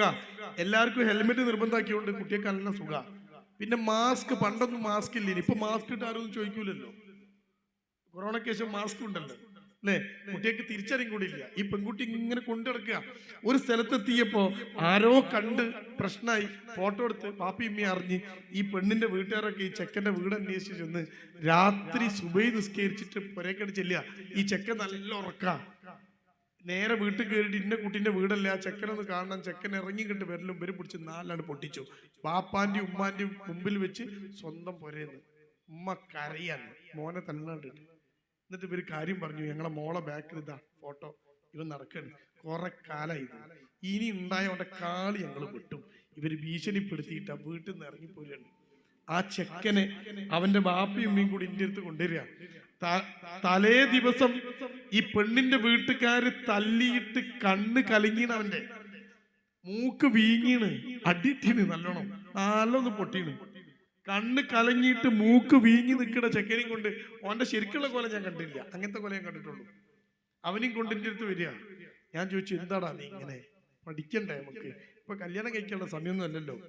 ആ ചെക്കൻ എന്നോട് അത്രയും തല്ല് കിട്ടിയിട്ട് ഒരു ചുണ്ട് ഇങ്ങനെ പൊങ്ങിക്കണോ എന്നോട് ആ സുഖമില്ലാതെ പറയാണ്. അതിനെന്താ കുഴപ്പം, അതിനിപ്പെന്താ കുഴപ്പം? അപ്പൊ നിങ്ങൾക്ക് ഇപ്പൊ ഒരു കാര്യം മനസ്സിലായി, ഞാൻ അവസാനിപ്പിക്കുകയാണ്. എന്തോ ഒരു മാറ്റം നമ്മുടെ കുട്ടിക്ക് വരുന്നുണ്ട്. ആ മാറ്റം എന്താണ്? ആധുനിക ലോകത്ത് നമ്മുടെ കുട്ടിക്ക് ഉണ്ടാക്കുന്ന മാറ്റം എന്താണ്? ആ മാറ്റത്തിന്റെ പേരാണ് കൂട്ടരെ സ്വതന്ത്ര ചിന്ത എന്നത്. ആ മാറ്റത്തിന്റെ പേരാണ് ലിബറൽ തോട്ട് എന്നത്. കണ്ടോ, നമ്മുടെ മക്കൾക്കകത്ത് ഈ സ്വതന്ത്ര ചിന്ത വല്ലാതെ വളർന്നിരിക്കുന്നു. ഈ മക്കൾ ചോദിക്കണം, ഒരു പ്രശ്നമില്ല, ആണും ഒരുമിച്ച് ജീവിക്കാം, എന്താ കുഴപ്പം? പെണ്ണും ഒരുമിച്ച് ജീവിക്കാം, എന്താ കുഴപ്പം? ആരാ ചോദിക്കണേ? നമ്മളെ മക്കള്. അതിനൊക്കെ എന്താ അമ്മ കുഴപ്പം? അങ്ങനെ ജീവിക്കുന്ന കുട്ടികളൊക്കെ കണ്ടില്ലെങ്കിൽ ഇൻസ്റ്റാഗ്രാമിൽ എന്നും പോസ്റ്റാ, അവർക്ക് എന്നും കണ്ടന്റാ. എല്ലായിടത്തും ബർത്ത്ഡേക്ക് പോകുന്നു, രാത്രി പോകുന്നു, പകല് പോകുന്നു, ബ്യൂട്ടി പാർലറിൽ പോകുന്നു, ഇതൊക്കെ കണ്ടന്റാ. പക്ഷെ കല്യാണം കഴിച്ച് ജീവിക്കുന്ന പെണ്ണിനോട് ഭർത്താവ് പറയും ഫോൺ വരെയൊക്കെ അവിടെ വെച്ച പോസ്റ്റ് ഉണ്ടാവും. അപ്പൊ ഒരു നിയന്ത്രണം വരും. കുട്ടിക്ക് ഇത് തീരെ ഇഷ്ടമല്ല. ഈ നിയന്ത്രണം ഇഷ്ടമില്ലാത്ത മക്കൾ അവര് സ്വതന്ത്രമായ ലോകത്തെ കുറിച്ച് ചിന്തിക്കുക, ആരും നിയന്ത്രിക്കാതെ എങ്ങനെ ജീവിക്കാമെന്ന് മക്കൾ ചിന്തിക്കുക. ഇതിന്റെ പേരാണ് സ്വതന്ത്ര ചിന്ത എന്ന്. ആ കൊറോണ സമയത്ത് നമ്മൾ ഇത്തിരി ഒന്ന് പിറകോട്ടടിച്ചപ്പോ പള്ളിയും മദ്രസകളും ഖുർആൻ ക്ലാസ്സുകളും ഓൺലൈൻ ക്ലാസ്സുകളും ഒക്കെ മുടങ്ങി നമ്മൾ അന്തിച്ചു നിന്നപ്പോ നമ്മുടെ മക്കളുടെ കയ്യിലേക്ക് നമ്മൾ മൊബൈൽ ഫോൺ കൊടുത്തപ്പോ ആ മക്കളെ കയ്യിലെ മൊബൈൽ ഫോണിലൂടെ തലച്ചോറിനകത്തേക്ക് സ്വതന്ത്ര ചിന്ത കയറിയത് അറിയാതെ പോയതാ. അതറിയാതെ പോയതാ. ആ ചിന്ത ഇപ്പൊ വളർന്നിരിക്കുന്നു. നമ്മുടെ കുട്ടികൾ ഇപ്പോ ആരും നിയന്ത്രിക്കാത്ത എങ്ങനെയും ജീവിക്കാമെന്ന് ചിന്തിക്കുന്ന അവസ്ഥാന്തരത്തിലേക്ക് മാറിയിരിക്കുന്നു. അതപ്പൊ ഞാൻ ഈ പറഞ്ഞ സംഭവങ്ങളൊക്കെ വിരൽ ചൂണ്ടുന്നത് ഉണ്ടോ? ഇനിയോ നമ്മുടെ മക്കൾ മാത്രം മാറിയത്? നമ്മുടെ വിഷയം എന്താ? ആധുനിക ലോകം, മാറിയ കുടുംബം, അല്ലേ? ജാഗ്രത വേണമെന്ന. ഇനിയോ മക്കള് മാത്രം മാറിയത്? അല്ല, ഈ ഫോൺ നമ്മളെ ഭാര്യന്റെ അടുത്തുണ്ട്, ഉമ്മാന്റെ അടുത്ത് ഫോണുണ്ട്. കുട്ടികളെ മാത്രം കുറ്റം പറയണ്ട, ഉമ്മയും ഇതിങ്ങനെ കണ്ട് പല പെണ്ണുങ്ങളും കൗൺസിലിങ്ങിന് വന്ന് പറയാണ് എന്താ പ്രശ്നം. അപ്പം ഭർത്താവ് പറയാം, സാറേ എന്റെ ഭാര്യയാണ്, ഓള് വീട്ടിലിരിക്കുകയാണ്, കുട്ടികളൊക്കെ നോക്കി ഉമ്മയും ബാപ്പിനെയൊക്കെ നോക്കി ഇങ്ങനെ വീട്ടമ്മയാണ്. ഞാൻ ചോദിച്ചു, എന്നിട്ടോ ഇപ്പൊക്കെ ജോലി വേണം? ഞാൻ ചോദിച്ചു, എന്തിനാ ജോലി? 40-44 വയസ്സായില്ലേ? അപ്പൊ ആ പെണ്ണ് പറയാണ്, ആ ജോലി വേണം. എന്തിനാ? ഞാൻ എന്ത് കാര്യത്തിന് മൂപ്പരമ്പിൽ ഇങ്ങനെ കയ്യാട്ടണം. ഞാൻ ചോദിച്ചു, എന്തിനെങ്ങനെ കയ്യാട്ടണ്? വേണം, എന്റെ അടുത്ത് പൈസ ഇല്ലല്ലോ. അപ്പൊ ഞാൻ ഒരു പെണ്ണിനോട് ഞാൻ ചോദിച്ചു, അല്ല എന്തിനാ അപ്പൊ നിനക്ക് പൈസ? അപ്പൊ ആ പെണ്ണ് ചോദിക്കുന്ന ചോദ്യ, സർപ്രൈസ് കൊടുക്കാൻ. സർപ്രൈസോ? ആ ഉമ്മാന്റെയും ബാപ്പാന്റെയും കല്യാണ വെഡിങ് ആനിവേഴ്സറിക്ക് സർപ്രൈസ്, ഭർത്താവിന്റെ ബർത്ത്ഡേക്ക് സർപ്രൈസ്, മക്കൾക്ക് സർപ്രൈസ്. അങ്ങനെയാണ് അതപ്പൊ സ്റ്റൈല്, സർപ്രൈസ് കൊടുക്കുക. ഇതിനൊക്കെ നിങ്ങളെ ഭാര്യ നിങ്ങളോട് പറയാണ്, എനിക്കൊരു സർപ്രൈസ് വേണം, ഒരു 1000 രൂപ നിങ്ങൾ മോന്തൊക്കെ ഒന്ന് കൊടുക്കൂലേ? മനുഷ്യവിടെ അധ്വാനിച്ചിട്ട് പൈസ സർപ്രൈസ് കൊടുക്കാൻ അല്ലേ? അപ്പൊ ഇതിനർത്ഥം എന്താ? എന്തെങ്കിലും ഒരു ആവശ്യം ഉണ്ടെങ്കിൽ നിങ്ങളെ മുമ്പിൽ കയ്യാട്ടണം. അപ്പൊ 44 വയസ്സായാലും അത്രയും കാലം കുഴപ്പമില്ല, ഇനി ഇപ്പോഴാ കുഴപ്പം. അപ്പൊ കുഴപ്പം എവിടെ തുടങ്ങി? ഈ പെണ്ണുങ്ങൾ ഇതിങ്ങനെ കാണുക. എന്നിട്ട് നമ്മളെ പെണ്ണുങ്ങൾക്കൊക്കെ എന്താ പണി? മിക്ക പെണ്ണുങ്ങൾക്കും ഓൺലൈനിൽ ബിസിനസ്സാ, അല്ലേ? പാട്ട കച്ചവടം, ചുരിദാർ കച്ചവടം, മാക്സി കച്ചവടം. എന്താ പെണ്ണുങ്ങൾക്കില്ലാത്ത പണിയില്ല? ഓരോ പെണ്ണുങ്ങൾ കച്ചവടം. എന്നിട്ട് അതുവഴി കുറെ ബന്ധങ്ങൾ ഉണ്ടാക്കുന്നു, ഗ്രൂപ്പ് ഉണ്ടാക്കുന്നു. ആ ഗ്രൂപ്പിൽ കുറെ ആണുങ്ങൾ കയറുന്നു, പ്രശ്നമാകുന്നു, പിന്നെ കൗൺസിലിംഗ്. എന്ത് രസമുണ്ട്! എന്തിനാ ഈ ബിസിനസ്? കയ്യാട്ടണ്ടേ? നമുക്കിങ്ങനെ ഒറ്റയ്ക്ക് സ്വന്തം കാലിൽ നിൽക്കണം, നമുക്കും വേണം ഒരു സ്പേസ്, നമുക്കും സ്വാതന്ത്ര്യം വേണം. എന്റെ ഭർത്താവ് എന്നോട് ചോദിക്കരുത് എന്ന ചിന്തയാണ് പ്രിയപ്പെട്ടവരെ സ്വതന്ത്ര ചിന്ത എന്നത്. ഭാര്യയെ ഭർത്താവ് നിയന്ത്രിക്കുന്ന, ഭർത്താവിനെ ഭാര്യ നിയന്ത്രിക്കുന്ന, പരസ്പരം നിയന്ത്രണമുള്ള ഒരു ഇടമാണ് കുടുംബം. എന്തിനാ ആണ് കല്യാണം കഴിച്ച്? നിയന്ത്രിക്കപ്പെടാനാ. അവന്റെ ലൈംഗിക വികാരം ഉൾപ്പെടെയുള്ള വികാരങ്ങളെ നിയന്ത്രിക്കാനാ കല്യാണം. ആ പെണ്ണ് അവനോട് പറയണം നല്ല ധൈര്യം. നബി സല്ലല്ലാഹു അലൈഹി വസല്ലമയുടെ കാലം വിറക് വെട്ടുകാരനായ സഹാബി ഇറങ്ങിപ്പോവാണ്. വിറക് വെട്ടാൻ വേണ്ടി സഹാബി ഇറങ്ങിപ്പോകുമ്പോ വിറക് വെട്ടാനുള്ള കയറും മഴുവും ഒക്കെ കെട്ടിയെടുത്ത് അതൊക്കെ തോളിൽ വെച്ച് കൊടുത്ത് ഭർത്താവിനെ യാത്രയാക്കുമ്പോ പിറകിൽ നിന്ന് പെണ്ണ് പറയുന്നൊരു വാക്കുണ്ട്, ഭർത്താവേ നിങ്ങൾ പോണത് അധ്വാനിക്കാനാ, നിങ്ങൾ തിരിച്ചു വരുന്നത് വെറും കൈയോടെയാണെങ്കിൽ ഞങ്ങൾ പട്ടിണി കിടക്കാൻ തയ്യാറാണ്. പക്ഷേ ഹലാലല്ലാത്ത ഒന്നും ഞങ്ങളുടെ വീട്ടിലേക്ക് നിങ്ങൾ കൊണ്ടുവരരുത്. ആരാ നിയന്ത്രിക്കുന്നത്? ഈ ഭർത്താവിനെ നിയന്ത്രിക്കുന്നത് പെണ്ണാ. നിങ്ങൾ ഹലാലല്ലാത്ത ഒന്നും കൊണ്ടുവരരുത്, ഹറാമിന്റെ ഒരു കഷ്ണം കണ്ട് കയറ്റരുത്. കാരണം ഞങ്ങൾ എത്ര ആഴ്ചകൾ വിശന്നിരിക്കാൻ തയ്യാറാണ്, ഞാനും മക്കളും, പക്ഷേ ഒരു സെക്കൻഡ് പോലും നരകത്തിൽ കിടക്കാൻ തയ്യാറല്ല. അതുകൊണ്ട് പ്രിയപ്പെട്ട ഭർത്താവെ, 5 പൈസ ഇങ്ങോട്ട് ഹറാമിൻ്റെ കൊണ്ടുവരണ്ട. ഈ പെണ്ണ് ആണിനെ നിയന്ത്രിക്കാം. ഇങ്ങനെ പരസ്പരം നന്മ ഉപദേശിക്കാൻ, തിന്മ വിരോധിക്കാൻ ഇടങ്ങളുടെ പേരാ കൂട്ടരെ കുടുംബം. അത് ഒരാളെ നിയന്ത്രിക്കാനുള്ളത് മാത്രമല്ല, മൊത്തം നിയന്ത്രണ. ആ 2 പേരും ചേർന്ന് നിയന്ത്രിച്ച് മക്കളെ പോറ്റുന്ന ഇടമാണ് കുടുംബം. എന്തിനാ മക്കൾ കുടുംബത്തിൽ എന്തിനാ ജീവിക്കണേ? എന്തിനാ അങ്ങക്കൊരു കുടുംബം, ഒരു വീട്? എന്തിനാ? തർബിയത്ത് കൊടുക്കണം മക്കൾക്ക്, ഉപദേശം കൊടുക്കണം മക്കൾക്ക്. എന്ത്? നന്മ ഉപദേശിക്കണം, തിന്മ വിരോധിക്കണം. അതിനുള്ള കേന്ദ്രാണ് എന്നോട് മിണ്ടണ്ട, എന്നോട് പറയണ്ട എന്നൊരു കുട്ടി പറയണ്ടേ, പിടിച്ച് പുറത്തുണ്ടേനെ. ആ കുട്ടിനെ പിന്നെ എന്തിനാ കുടുംബത്തിലാണോ നീ? പറയും, ഉമ്മ പറയും, പറഞ്ഞുകൊണ്ടേയിരിക്കും. കാരണം ഉമ്മാന്റെ കർത്തവ്യം അതാണ്. മക്കളെ പെറ്റ മാത്രം പോരാ, തിന്നാൻ കൊടുത്താൽ മാത്രം പോരാ, കുട്ടിക്ക് തർബിയത്ത് കൊടുക്കണം. കേൾക്കാത്ത കുട്ടിയുണ്ടോ? പഠിക്ക് പുറത്താ, പുകഞ്ഞ കൊള്ളി പുറത്താ. അങ്ങനത്തെ കുട്ടികളെയാണ് ജുവനൈൽ ഹോമിലേക്ക് അയക്കേണ്ടി വരുന്നത്. 16കാരനാണ് ആരാന്റെ കുട്ടിയുടെ മാനം പിച്ചു ചീന്തിയിട്ട് കുറ്റിക്കാട്ടിലേക്ക് വലിച്ചെറിയുന്നത്. നിങ്ങൾ ഓർക്കണം, ആ കുട്ടി ആർക്കും ഉമ്മാനെ തല്ലണ, ഉമ്മാനെ അനുസരിക്കാത്ത, ബാപ്പാനെ ബഹുമാനിക്കാത്ത മക്കൾ ഒരു മനുഷ്യനെ ബഹുമാനിക്കൂല, ഒരു മനുഷ്യനെ അനുസരിക്കൂല. ആ ചെക്കനെ തച്ച് കൊല്ലന്നെ നല്ലത്. നിങ്ങൾ ആലോചിച്ച് നോക്ക്, എന്തിനാ പറ്റിയ കുട്ടിനെ? ആ കുട്ടി അപകടകാരിയാകും. അതുകൊണ്ട് ആ കുട്ടിയെ ഞാൻ പറഞ്ഞത്, കുടുംബം എന്നത് ഭർത്താവ് ഭാര്യയെ നിയന്ത്രിക്കുന്ന, ഭാര്യ ഭർത്താവിനെ നിയന്ത്രിക്കുന്ന, മക്കളെ ഭാര്യയും ഭർത്താവും ബാപ്പയും നിയന്ത്രിക്കുന്ന നിയന്ത്രണമുള്ള സ്ഥലത്തിന്റെ പേരാണ് ഇസ്ലാമിലെ കുടുംബം. ആരാ അങ്ങോട്ട് പറഞ്ഞത് ഇവിടെ സർവ്വ സ്വാതന്ത്ര്യം ഉണ്ടാവുന്നു? തോന്നിയേരി നടക്കാൻ പറ്റുന്നു? പറ്റൂല. അതിനല്ലേ കുടുംബമായത്. തോന്നിയേരി നടക്കാനും കല്യാണം കഴിക്കണം നമ്മള്. എന്തോ ഒരു സുഖമായിരുന്നു. അപ്പൊ പെണ്ണുങ്ങൾ പറയാണ്, ഞാൻ അങ്ങനെ കൈയാട്ടണം. ഇനി പ്രിയപ്പെട്ട സ്ത്രീകളോട് ഞാൻ ചോദിക്കുന്ന ഒരു ചോദ്യമുണ്ട്. നിങ്ങളെ ഭർത്താവ് എത്ര കാലായി അധ്വാനിക്കാൻ തുടങ്ങിയിട്ട്? എത്ര പൈസ അയാൾ ഈ കൊല്ലത്തിനുള്ളിൽ ഉണ്ടാക്കിയിട്ടുണ്ടാവും അല്ലേ? ആ പൈസ ഒക്കെ എവിടെ? നിങ്ങളൊക്കെ നയിച്ച പൈസ എവിടെ? ഏത് ബാങ്കിലാണ് നിങ്ങൾ ഇട്ട്? സ്വിസ് ബാങ്കിലുണ്ടോ? ഉണ്ടോ? ഇല്ല. ഓരോ മാസം 50,000, 1 ലക്ഷം ഒക്കെ അധ്വാനിച്ചുണ്ടാക്കുന്ന പ്രിയപ്പെട്ട ആണുങ്ങൾ എവിടെ പൈസ? നിങ്ങൾ ടൂറ് പോയോ? ഒറ്റക്ക് ടൂർ പോയോ? നിങ്ങൾ ഒറ്റക്ക് മന്തി തിന്നോ? കിട്ടുന്ന ഓരോ നാണയത്തൊട്ടുകളും ഹൃദയത്തിനോട് ചേർന്ന ഇടനെഞ്ചിലെ പോക്കറ്റിലേക്ക് എടുത്തു വെച്ചിട്ട് മക്കൾക്കും കുടുംബത്തിനും വേണ്ടി ചെലവാക്കിയിട്ട് മെഴുകുതിരി കത്തിത്തീരും പോലെ ഉരുകി തീർന്ന ആണിനോട് ചോദിക്കുക, കൈ കാട്ടണ്ടേ നിങ്ങളുടെ മുമ്പിൽ എന്ന്? അയാൾക്കോ? അയാൾ അധ്വാനിച്ചതോ? ഇതൊന്നും ചർച്ചല്ല. ഇതൊക്കെ പറഞ്ഞ 6-ാം നൂറ്റാണ്ടിന് ബസ് കിട്ടാത്തവർ ഇപ്പോഴും ഇങ്ങനെയൊക്കെ പറയുന്നു. പെണ്ണിന്റെ പാട്ടിന് പോയിക്കോട്ടെ, ആണിന്റെ പാട്ടിന് പോയിക്കോട്ടെ, സർവ്വ സ്വതന്ത്രമായ ലോകമാണ് ഞങ്ങളുടെ മുദ്രാവാക്യമെന്ന് രാഷ്ട്രീയക്കാർ പറയുമ്പോ, സ്വതന്ത്ര ചിന്തക്കാർ പറയുമ്പോ, വിസ്റ്റം ഓർഗനൈസേഷൻ, ഇസ്ലാമിക് ഓർഗനൈസേഷൻ നമ്മൾ അവരോട് പറഞ്ഞുകൊണ്ടേയിരുന്നു, കുടുംബമാണ് പരിഹാരം, കുടുംബമാണ് കൂട്ടരെ പരിഹാരം. കുടുംബത്തിനകത്താണ് ഇത്തരം കാര്യങ്ങളൊക്കെ വളർത്തിക്കൊണ്ടുവരേണ്ടത്. ഈ നിയന്ത്രണമുള്ള ഇടമാണ് കുടുംബം. ഇത് ആരോടാ പറയാ? ഇത് നമ്മൾ മനസ്സിലാക്കേണ്ടേ? അപ്പൊ നമ്മുടെ പെണ്ണുങ്ങൾക്കും വരികയാണ് സ്വതന്ത്ര ചിന്ത. കയ്യാട്ടി നിൽക്കണം, സ്വന്തം കാലിൽ നിൽക്കണം, പൈസ ഉണ്ടാക്കണം. ഉണ്ടോ? അപ്പോഴോ കുടുംബത്തിന്റെ അലകും പിടിക്കും വേർപെട്ടു പോവാണ്. എന്നിട്ട് ഈ ഫോണിനകത്ത് ഇരിക്കുകയാണ്. ഇനി പുരുഷന്മാരോ അവരെ കയ്യിലുള്ള ഫോൺ. ഇപ്പൊ ഏറ്റവും വലിയ പ്രശ്നം എന്താ അറിയോ? ഒരു അടുപ്പം നഷ്ടപ്പെട്ടു പോയ കുടുംബമാണ് കൂട്ടരെ ആധുനിക ലോകത്തെ കുടുംബം. സ്വന്തം ഭാര്യയെ ബെഡ്റൂമിനകത്ത് കാണുമ്പോ ആ ഭാര്യയോട് താല്പര്യം പോലും തോന്നാത്ത ഭർത്താക്കന്മാരുടെ കാലഘട്ടമാണ് 2026.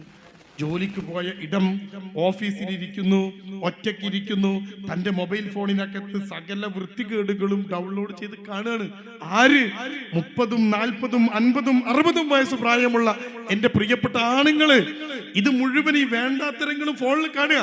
എന്നിട്ട് മക്കളോട് പറയാനൊന്നും കാണരുത് എന്ന്. നമ്മളോ ആരും കാണാതെ സ്വകാര്യമായിട്ട് ഈ വൃത്തികേടുകൾ മുഴുവൻ കണ്ട്, ലോകത്തെ മുഴുവൻ പെണ്ണിന്റെയും നഗ്നത കണ്ട് സ്വന്തം ഭാര്യയുടെ അരികിലെത്തുമ്പോ അവളെ ഒരു ആഗ്രഹത്തോടെ നോക്കാൻ പോലും കഴിയാത്ത മാനസികാവസ്ഥയിലേക്ക് മാറിപ്പോയ ആണുങ്ങളുണ്ട്. എത്ര പേരുണ്ട് നിങ്ങൾ ആലോചിച്ച് നോക്ക്. നിങ്ങളെ കുറിച്ച് നിങ്ങൾക്കല്ലേ അറിയാം, എനിക്കല്ലല്ലോ അറിയാം അല്ലേ? എന്നൊരു ഭാര്യമാര് കംപ്ലൈന്റ് പറയാ, ഒരു പെണ്ണ് വന്ന് കൗൺസിലിംഗ് എന്ന് ചോദിച്ചാ, ഞാൻ എന്തിനാ സാറേ പൊരയിൽ നിൽക്കണേ? നീ വേണ്ടേ പൊരയില്? ആർക്ക് വേണ്ടേ ഞാൻ പൊരയിൽ നിൽക്കണേ? വേണ്ടേ ആർക്ക്? അയാൾക്കിന്നെ വേണ്ട. ഞാൻ ആ മനുഷ്യനെ വിളിച്ചു ചോദിച്ചു, എന്താ പ്രശ്നം? അയാൾ പറഞ്ഞു, പ്രശ്നമൊന്നുമില്ലല്ലോ. ഇല്ല, എനിക്ക് വേണ്ടേ? വേണം. എന്തിന്? വെച്ചു വിളമ്പിത്തരാനോ, അലക്കിത്തരാനോ, വീട് തുടയ്ക്കാനോ, മക്കളെ പ്രസവിച്ചു പോറ്റാനോ? അല്ല, ആ പെണ്ണിന് എന്നെ ഇയാൾക്ക് ആവശ്യമുണ്ട് എന്ന് തോന്നണമെങ്കിൽ അവിടെ ശാരീരികമായ ബന്ധം നടക്കണ്ടേ? അത് നടക്കണമെങ്കിൽ ആ പെണ്ണിനോട് ഇയാൾക്ക് ഒരു താല്പര്യം തോന്നണ്ടേ? താല്പര്യം തോന്നണമെങ്കിൽ അയാൾ ഒരു പെണ്ണിൽ മാത്രം ഒതുങ്ങണ്ടേ? നമ്മളെ താല്പര്യം തോന്നുള്ളൂ ഉണ്ടോ? അപ്പോ ലോകമാകെ മാറിയിരിക്കുന്നു. എന്റെ പ്രിയപ്പെട്ടവർ, തന്റെ കയ്യിലുള്ള മൊബൈൽ ഫോണിനകത്ത് ജാഗ്രത പുലർത്തണം. വിരൽ തുമ്പ് കൊണ്ട് എന്താണ് നിങ്ങൾ തിരയുന്നത് എന്ന് മുകളിലിരിക്കുന്ന റബ്ബ് കാണുന്നു എന്ന ബോധമുണ്ടാവണം. അപ്പോഴോ നമ്മുടെ കുടുംബം പഴയ രീതിയിലാകും. ഭാര്യയോട് താല്പര്യമുള്ള ഭർത്താവുണ്ടാകും. അവള് രാത്രി പാത്രം കഴുകി അടുക്കള തുടച്ച് വൃത്തിയാക്കി റൂമിലേക്ക് കടന്നു വരുന്നത് കാത്തിരിക്കുന്ന ഭർത്താവുണ്ടാകും. ആ കാത്തിരിപ്പ് കണ്ട് മനം നിറയുന്ന ഭാര്യയുണ്ടാകും. മറ്റേതോ എന്ത്, അയാള് കിടന്നുറങ്ങണ്, അവള് വേറെ മൂലൊക്കെ കിടന്നുറങ്ങണ്. ഒരേർപ്പാട്. കല്യാണം കഴിഞ്ഞ് മക്കളൊക്കെ ആയി, ഇങ്ങനെ പോട്ടെ, നാട്ടുകാരറിഞ്ഞ എന്താ വിചാരിക്കുക? ആ ഒരു പ്രശ്നമേ ഉള്ളൂ അല്ലേ? അപ്പൊ നമ്മുടെ കുടുംബത്തിന്റെ അവസ്ഥ ഇവിടെ എന്തായത്? മക്കള് മാത്രം പ്രശ്നം അല്ല, ആകെ മാറ്റമുണ്ടായിരിക്കുന്നു. ചിന്തകൾ മാറിയിരിക്കുന്നു. ഈ നിയന്ത്രണമില്ലാത്ത ലോകമുണ്ടല്ലോ, ആധുനിക ലോകത്തിന്റെ നിയന്ത്രണം നഷ്ടപ്പെട്ട ഒരു കാലമുണ്ടല്ലോ. ഈ കാലവും ലോകവുമാണ് കൂട്ടരെ നമ്മുടെ മക്കളെ നാശമാക്കിയത്, നമ്മളെ പ്രശ്നമുള്ളവരാക്കിയത്. അവിടെ നിന്നുകൊണ്ടാണ് നമ്മൾ ചിന്തിക്കേണ്ടത്, എന്താണ് ഈ കുടുംബത്തിന് വേണ്ടത്, എന്താ നമ്മൾ വേണ്ടത്, എന്താണ് ഇതിൻ്റെ ഒരു പരിഹാരം? അതാ നമ്മൾ ചിന്തിക്കേണ്ടത്. അതുകൊണ്ട് എന്റെ ശബ്ദം കേൾക്കുന്ന സഹോദരി സഹോദരന്മാർ, മക്കൾ, ഇവരൊക്കെ ചിന്തിക്കേണ്ട ചിന്തമുണ്ട്. പരിഹാരം എന്താണ്? ആ പരിഹാരത്തിലേക്ക് നയിക്കേണ്ട നമ്മൾ ചോദിക്കുന്ന ചോദ്യം ഇതാ. ഇതൊക്കെ ലോകത്ത് നടക്കുന്നു. 16-കാരൻ 14-കാരിയെ പീഡിപ്പിച്ച് കൊലപ്പെടുത്തുന്നു അല്ലെ? +2 പഠിക്കുന്ന ചെറുക്കന്മാർ +1-കാരനെ മുറിക്കകത്തിട്ട് ക്രൂരമായി മർദ്ദിക്കുന്നു. പെൺ സുഹൃത്തിന് മെസ്സേജ് അയച്ചു എന്ന പേരിൽ മർദ്ദിക്കുന്നു. ഹോസ്റ്റൽ റൂമിൽ വസ്ത്രമഴിച്ച് ആൺകുട്ടിയെ കട്ടിലിൽ കാലും കൈയും കെട്ടിയിട്ടിട്ട് ബ്ലേഡ് കൊണ്ട് വരയുന്നു.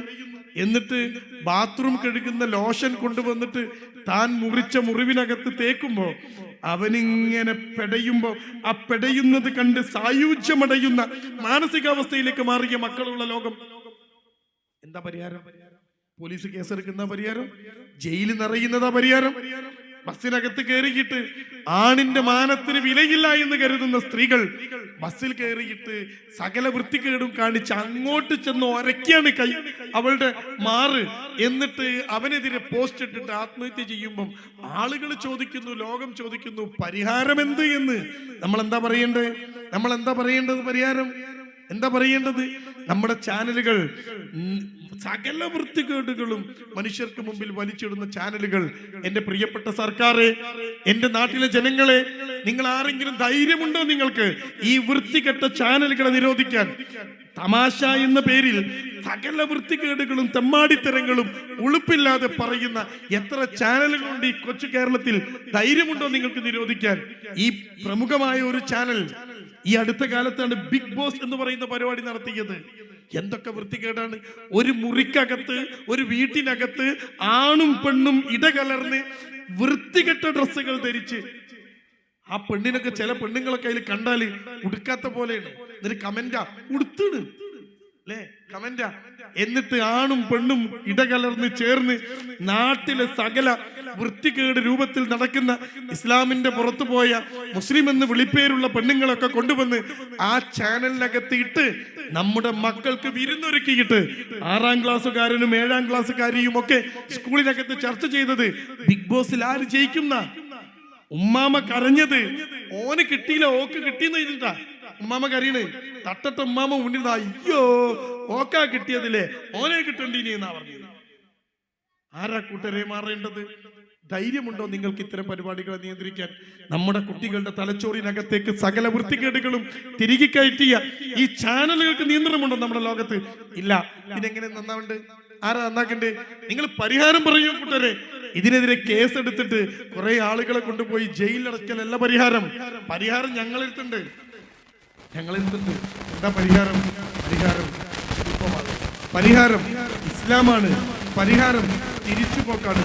ഒരു ദീന് എല്ലാം കാണുന്ന CCTV നിങ്ങളെ സൂക്ഷിക്കുന്നു, ശ്രദ്ധിക്കുന്നു എന്ന് ബോർഡ് വെച്ചാ നമ്മളത് ഡീസന്റ് ആവും അല്ലേ? നമ്മളെന്താ ഇസ്ലാം പറയണ അറിയോ?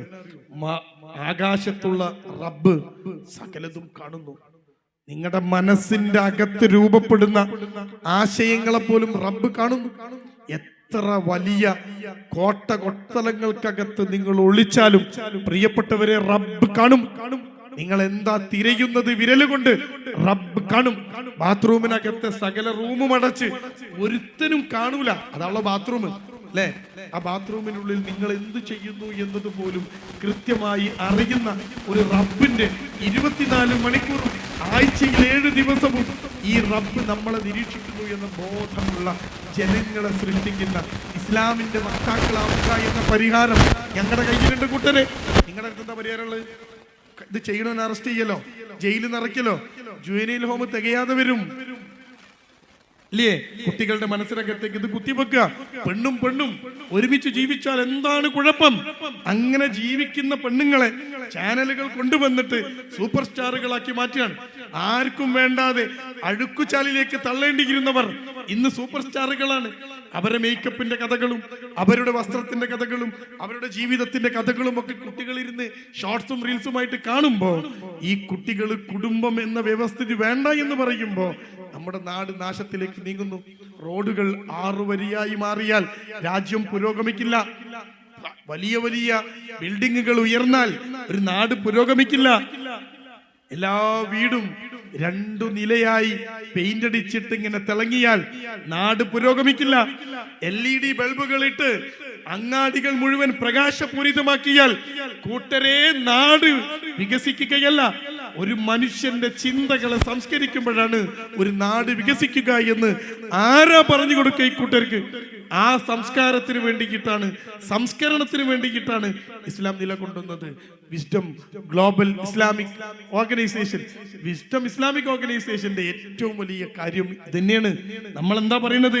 മനുഷ്യനെ സംസ്കരിക്കണം. ആ സംസ്കാരത്തിന് വേണ്ടിയിട്ട് അവൻ അള്ളയുണ്ട് എന്ന ബോധം വേണം. അവനെല്ലാം കാണുന്നു എന്ന് മക്കളറിയണം. പുതപ്പിനുള്ളിൽ നിന്ന് ഉമ്മ ഉറങ്ങി, ബാപ്പ ഉറങ്ങി, സഹോദരങ്ങളൊക്കെ കിടന്നു, വീട് ആരും അറിയില്ല എന്ന് തോന്നുമ്പോ കാമുകൻ തന്ന മൊബൈൽ ഫോൺ കയ്യിലെടുത്ത് പുതപ്പിനുള്ളിൽ നിന്ന് കാമുകനുമായി ചാറ്റ് ചെയ്യുന്ന ആ 17കാരി പെണ്ണുണ്ടല്ലോ, അവൾ അറിയാതെ പോയത് ആ അല്ലാഹ് ഈ രാത്രിയിലും ഉറങ്ങാതിരിക്കുന്നുണ്ട്. ആയത്തിൽ കുറിച്ച് ഒക്കെ ചൊല്ലിക്കൊടുക്കണം, പറഞ്ഞു കൊടുക്കണം. അള്ളാഹ് ഉറക്കല്ല, അള്ളാഹ് ഉണർന്നിരിക്കും, സകലതും കാണും. നീ 12 മണിയാകുമ്പോ ഉമ്മയാണ് ഉറങ്ങണേ, 12 മണിയാകുമ്പോ ബാപ്പയാ ഉറങ്ങിയത്, നാടാ ലൈറ്റ് ഓഫ് ആക്കിയത്.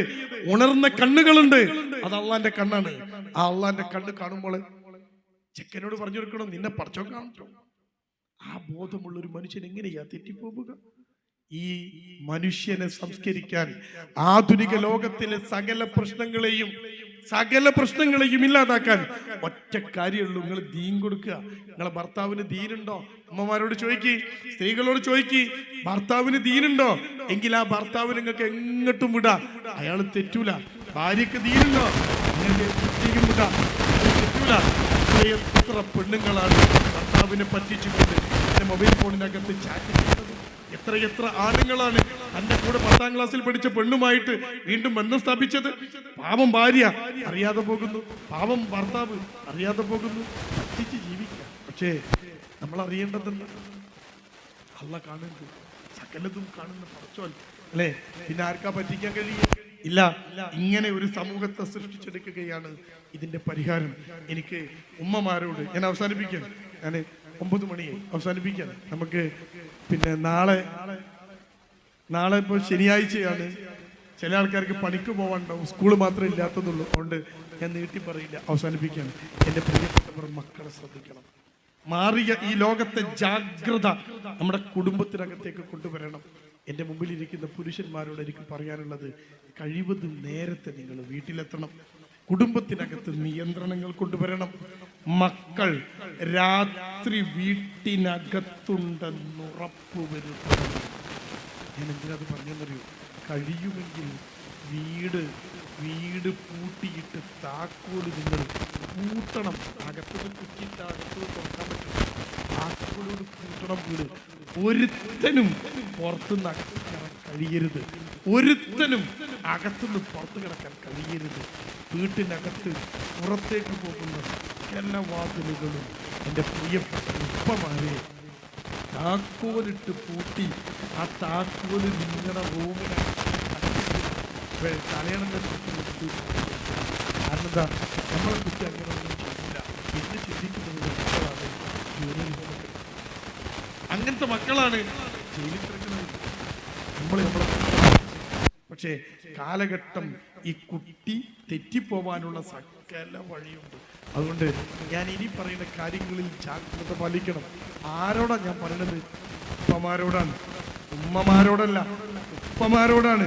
വീട്ടിനകത്ത് നിയന്ത്രണം കൊണ്ടുവരേണ്ട ആഭ്യന്തര വകുപ്പ് വീട്ടിനകത്ത് കൈകാര്യം ചെയ്യേണ്ടത് നിങ്ങളാണ്, അത് ഉമ്മയല്ല.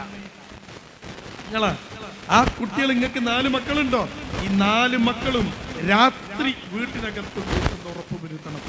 എത്ര പ്രായമുള്ള കല്യാണം കഴിക്കാത്ത ആൺകുട്ടിയും പെൺകുട്ടിയും നിങ്ങളുടെ വീട്ടിനകത്തുണ്ടെങ്കിൽ അവർക്ക് രാത്രികൾ ആൺകുട്ടി ഉണ്ടോ? അവനോട് പറയണം മഗ്‌രിബിന് പുരയിലെത്തണം. ഇനി എന്തെങ്കിലുമൊക്കെ ഏർപ്പാടുണ്ടെങ്കിൽ ഇശാഇന് പള്ളിയിലെത്തി പിന്നെ പുരയിലെത്തണം. പെൺകുട്ടി ഉണ്ടോ? അവള് നേരം ഇരുട്ടുന്നതിന് മുമ്പ് ഒരേ കയറി നിങ്ങൾ ഉറപ്പ് വരുത്തണം. ഇതൊന്നും വരുത്തിയില്ലെങ്കിൽ ഇതൊന്നും കാര്യം ഉണ്ടാവില്ല. ഏറ്റവും വലിയ ടെൻഷൻ നിങ്ങളെ മക്കളായിട്ട് മാറും. പിന്നെ ഒരു കാര്യം ഉണ്ടാവില്ല. ആ ചീത്ത പേര് പോവില്ല. നമുക്കെല്ലാം എത്ര പൈസ ഉണ്ടാക്കിയിട്ടും കാര്യമില്ല, എത്ര പറമ്പ് വാങ്ങിയിട്ടും കാര്യമില്ല, എത്ര വലിയ കാർ വാങ്ങിയിട്ടും കാര്യമില്ല. വീട് 10 kV സോളാർ കയറ്റിയിട്ട് മുഴുവൻ AC ആക്കിയിട്ട് കാര്യമില്ല. AC നിങ്ങളുടെ പുറം തണുപ്പിക്കാനേ പറ്റുള്ളൂ. അകം കുളിർക്കണമെങ്കിൽ മക്കൾ നന്നാവണം. ആ മക്കളെ വീട് വരുത്താൻ ഉണ്ടാക്കരുത്. അതുകൊണ്ട് രാത്രി നിങ്ങളുടെ മക്കള് വീട്ടിനകത്തുണ്ട് എന്ന് ഉറപ്പ് വരുത്തേണ്ട ആഭ്യന്തര വകുപ്പ് ബാപ്പമാരാണ്. അതിന് നിങ്ങൾ ആദ്യം പോരാണ്ടാണ് ഉറപ്പുവരുത്തണം. രാത്രി ഈ ഭാഗത്തൊക്കെ ചില രാത്രി കറക്കം കുറച്ച് കൂടുതലുണ്ട്. ആൺകുട്ടിയേക്കും പെൺകുട്ടിയേക്കും മാത്രമല്ല, പാപ്പാർക്കും ഉണ്ട്. അതുകൊണ്ട് നിങ്ങൾ ആദ്യം പുരയിലെത്തിയെന്ന് ഉറപ്പുവരുത്തണം. ഉണ്ടോ? എന്നിട്ട് കുട്ടികളെ വരുത്തണം. 2, നിങ്ങളുടെ മക്കൾക്ക് ഇപ്പൊ 8ാം ക്ലാസ് പഠിക്കുന്ന കുട്ടി മുതൽ കയ്യിൽ മൊബൈലാ. 10 പഠിക്കുന്ന കുട്ടിക്ക് മൊബൈലാ. +2 കഴിഞ്ഞാൽ പിന്നെ ഒരു നിവൃത്തിയില്ല. +2 കഴിഞ്ഞാൽ കുട്ടിക്ക് മൊബൈൽ കിട്ടിയില്ലെങ്കിൽ പിന്നെ യുദ്ധം തുടങ്ങും. കുട്ടികളെ കയ്യിൽ മൊബൈലാ. നിങ്ങൾ വാങ്ങിക്കൊടുത്തോ? ഒരു +2 ഒക്കെ കഴിയുമ്പോൾ മൊബൈലൊക്കെ കൊടുത്തോ? പക്ഷേ ഒരൊറ്റ കുട്ടിയും രാത്രി 9 മണിക്ക് ശേഷം മൊബൈൽ ഫോൺ ഉപയോഗിക്കരുത്. നിങ്ങൾ കൃത്യമായി വാങ്ങിക്കൊടുത്ത വാപ്പാക്ക് 9 മണിക്ക് അത് തിരിച്ചു വാങ്ങാൻ പറ്റണം. അല്ലെങ്കിൽ പിന്നെ നിങ്ങൾക്ക് അർത്ഥം എന്താണെന്ന് അറിയോ? നിങ്ങൾക്ക് നിയന്ത്രണം ഇല്ല എന്നാ. 9 മണിയാകുമ്പോ നിങ്ങളുടെ മകൻ, കല്യാണം കഴിക്കാത്ത മകൻ, 21 വയസ്സുള്ള മകൻ, അവൻ ഫോൺ വാപ്പാന്റെ അടുത്ത് തരണം. നമ്മളെ വീട്ടിലെ നിയമതാ. ഇന്ത്യ മഹാരാജ്യത്ത് ഒരു നിയമം ഉണ്ടല്ലോ, ഞാൻ ടാക്സ് കൊടുക്കുന്നുണ്ട് ഈ റോഡിന്, എന്റെ വണ്ടിക്ക് ഓരോ കൊല്ലം ടാക്സ് അടയ്ക്കുന്നുണ്ട് ഈ റോഡിന് എന്ന് വിചാരിച്ചിട്ട് എല്ലാവരും ഇടത്തു കൂടി വണ്ടി ഓടിക്കുമ്പോൾ എനിക്ക് വലത്തു കൂടി ഓടിക്കാൻ പറ്റുമോ? ഞാൻ വലത്തു കൂടി വണ്ടി ഓടിക്കുമ്പോൾ ഒരുത്തം നിർത്തി ചോദിച്ചു എന്താ ഇതിൽ ഓടിക്കണേ, ഞാൻ ടാക്സ് കൊടുക്കുന്ന റോഡ്, എനിക്ക് തോന്നിയ മാതിരി പറ്റുമോ? എല്ലാ നിയമങ്ങളും അനുസരിച്ച് മാത്രമേ ഈ രാജ്യത്തേക്ക് ജീവിക്കാൻ പറ്റുള്ളൂ. നിയമം തെറ്റിച്ചാൽ ശിക്ഷിക്കപ്പെടും. നമ്മുടെ വീട്ടിനകത്ത് ഒരു നിയമം വേണം. എന്താ വാപ്പ, എന്റെ ഫ്രണ്ട്സിന്റെ വീട്ടിലൊന്നും 9 മണിക്ക് ഫോൺ വാങ്ങില്ലല്ലോ, അതവിടെ, അത് കാനഡ, ഇത് ഇന്ത്യ. എന്താ നമ്മുടെ വീട്ടിൽ ഇന്ത്യ നിയമം, നമ്മുടെ നിയമത്താണ്. നിങ്ങളൊക്കെ ഫോൺ വെച്ചോളൂ. പെൺകുട്ടിയുടെ അടുത്ത് ഫോൺ ഉണ്ടോ? കുട്ടികൾ പറയും പഠിക്കാൻ ഫോൺ വേണം. എന്തിനാ പഠിക്കാൻ ഫോൺ? എനിക്ക് മനസ്സിലായില്ല. SLC പരീക്ഷയ്ക്ക് എല്ലാ ചോദ്യം ടെക്സ്റ്റ് ബുക്കിനകത്ത് നിന്നാ ചോദിക്കുക. +2 പരീക്ഷയ്ക്ക് ഒരൊറ്റ ചോദ്യവും ടെക്സ്റ്റ് ബുക്കിന്റെ പുറത്ത് ചോദിക്കില്ല. എന്തിനാ ഈ ഫോൺ? എനിക്ക് മനസ്സിലായില്ല. അത് പറയല്ലേ കുട്ടികൾ, അതിലാ മെസ്സേജ് വരിക, അതിലാ ടൈം ടേബിൾ. പ്രിയപ്പെട്ടവരെ, ടൈം ടേബിൾ, ഞാൻ കോളേജിൽ വർക്ക് ചെയ്യുന്ന അധ്യാപകൻ, ടൈം ടേബിളൊക്കെ എപ്പോഴും പഴയമായിട്ടുണ്ട്. അതിങ്ങനെ വരച്ചു കൊടുക്കില്ല. തിങ്കളാഴ്ച കുട്ടികൾ വെറുതെ പറയാ. അല്ലെങ്കിൽ നിങ്ങൾ സ്കൂൾക്ക് വിളിച്ചു ചോദിച്ചു നോക്ക്, വിദ്യാഭ്യാസ വകുപ്പിന്റെ കൃത്യമായ സർക്കുലറുണ്ട്, മൊബൈൽ ഫോണിനകത്ത് കുട്ടിക്ക് പഠിക്കാനുള്ളതൊന്നും അയക്കരുത്. ഞാൻ സ്കൂളിലെ കാര്യം പറഞ്ഞു വെക്കാം, കോളേജിലെ കാര്യം ഉണ്ട്. നിങ്ങൾ വേണമെങ്കിൽ എൻ്റെ അടുത്ത് ചോദിച്ചാൽ ഞാൻ തരാം. അത് എൻ്റെ അടുത്തുണ്ട് ഉത്തരവ്. ഒന്നും നിങ്ങൾ മൊബൈൽ ഫോണിനകത്ത് കൊടുക്കരുത് കുട്ടികൾക്ക്. കാരണം കുട്ടികൾ മൊബൈൽ ഫോണിന് അടിമയാകുന്നുള്ളതുണ്ട്. എപ്പോഴുള്ള ഉത്തരവ് അറിയോ? കൊറോണയ്ക്ക് ശേഷം, മുമ്പല്ല. പിന്നെന്താ അവർ പഠിക്കുന്നത്? ഒന്നും വിശ്വസിക്കരുത്. ഒന്നും ബുക്കൊക്കെ പഠിച്ച ബുക്കിലുണ്ട്. പണ്ടത്തെ മാതിരി തന്നെ പിന്നെ എപ്പോഴും പുസ്തകമുള്ളത്, പുസ്തകത്തിലാണ് പഠിക്കാനുള്ളത്. അത് നോക്കി പഠിക്കട്ടെ. എന്നിട്ട് ഒക്കെ ഫോണ് അല്ലേ. എന്നിട്ട് സ്കൂളിൽ പോയി കണ്ട് ഒറ്റ ക്ലാസ് പഠിക്കില്ല. കാരണം എന്താ?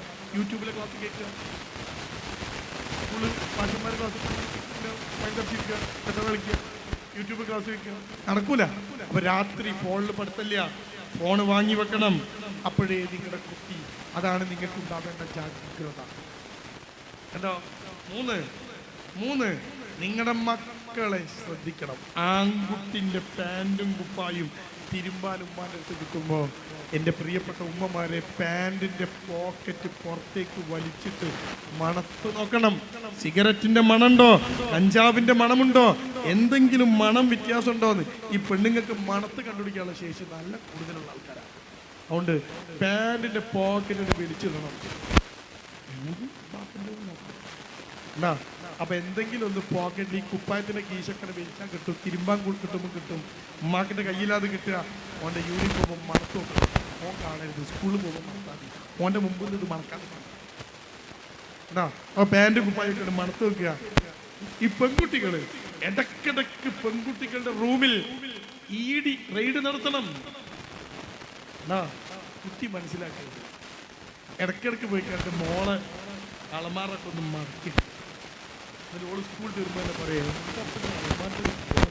ഞാനൊക്കെ മടക്കി ശരിക്കും നിങ്ങൾ മടക്കിയൊക്കെയല്ല വേണ്ടത്, പടഞ്ഞിട്ട് സകലതും കടഞ്ഞിടണം. കാരണം എന്താ? മക്കൾ തെറ്റിപ്പോവാനുള്ള സകല വഴികളുമുണ്ട്. ജാഗ്രത വേണം. ഇതൊന്നും കുട്ടികളെ അവിശ്വസിക്കല്ല. എന്തെങ്കിലും സംഭവിച്ചിട്ടുണ്ട് പറഞ്ഞിട്ട് കാര്യം ഉണ്ടാവില്ല. ഓരോ പ്രേമൊക്കെ എൻ്റെ അടുത്ത് കൊണ്ടുവരുമ്പോൾ ഉമ്മ പറയാണ്, സാറേ ഓളിപ്പോൾ ഡിഗ്രി ഫസ്റ്റ് ഇയറാ, എന്നിട്ട് പ്രേമം ഉണ്ടല്ലോ. ഞാൻ തന്നെ എപ്പോൾ തുടങ്ങി? 8 ഉണ്ടല്ലോ. 9, 10, 11, 12 ഡിഗ്രി, 5 കൊല്ലത്തെ പ്രേമം എങ്ങനെയാ കുട്ടികളെ നമ്മൾക്ക് വേർപിടിക്കാൻ കഴിയും? എന്താ ഉമ്മ അറിയാതെ പോയത്? അപ്പൊ നമ്മൾ ജാഗ്രത പാലിക്കണം. കുട്ടികളെ അന്ധമായിട്ട് വിശ്വസിക്കരുത്. പക്ഷേ കുട്ടികളെ വിശ്വസിക്കണം. എന്നാൽ ഒരു ശ്രദ്ധ വേണം. ഉണ്ടോ? ഒരു ശ്രദ്ധ, അതാണ് ജാഗ്രത എന്ന് പറഞ്ഞാൽ. അപ്പോൾ കുട്ടികളുടെ വസ്ത്രം അലക്കാനെടുക്കുമ്പോൾ കുട്ടികളുടെ ബാഗ് ഇടക്കിടക്ക് കുടഞ്ഞിടണം. എല്ലാം ചെയ്യേണ്ടത് ഉമ്മമാരാണ്. ഇത് ഉമ്മന്റെ പണിയാണ്. ഉമ്മന്റെ പണിയാണ്. അടുത്തത് ട്യൂഷൻ ക്ലാസ്. ഇത് അറിയാതിരിക്കാൻ പറ്റില്ല. സ്കൂളുകളിൽ അനുവദിക്കാത്ത സകല വൃത്തികേടുകളും അനുവദിച്ചു കൊടുക്കുന്നത് ട്യൂഷൻ ക്ലാസ്സുകളാണ്. മിക്ക ട്യൂഷൻ ക്ലാസ് അല്ലേ? നമ്മുടെ താമരശ്ശേരി ഭാഗത്ത് ഷഹബാസ് എന്ന് പറയുന്ന ഒരു ചെറുക്കൻ നെഞ്ചാക്ക് കൊണ്ട് തലക്കടിയേറ്റ് തലച്ചോറ് കലങ്ങി വീട്ടിലെത്തിയിട്ട് കുഴഞ്ഞു വീണ് ഹോസ്പിറ്റലിലെത്തിയപ്പോഴേക്കും മരണപ്പെടുക. ആ ചെക്കനെ അടിച്ചു പരിക്കേൽപ്പിച്ച ചെക്കന്മാരിപ്പോൾ ജുവനൈൽ ഹോമിലാണ്, വീട്ടിലില്ല, ജാമ്യം കിട്ടുന്നു, ഹോമിലാണ്. ഉണ്ടോ? അവരവിടെ ഉണ്ട്. ഈ ചെക്കന്മാര് പ്രശ്നമുണ്ടാക്കിയത് എവിടുന്ന തുടക്കം? സ്കൂളിൽ നിന്നല്ല. സ്കൂളിൽ ഇപ്പോൾ വലിയ പ്രശ്നങ്ങളൊന്നും അനുഭവിക്കും. രണ്ടാത്രങ്ങളൊക്കെ ഒരു നിയന്ത്രണത്തിലാണ് പോണത്.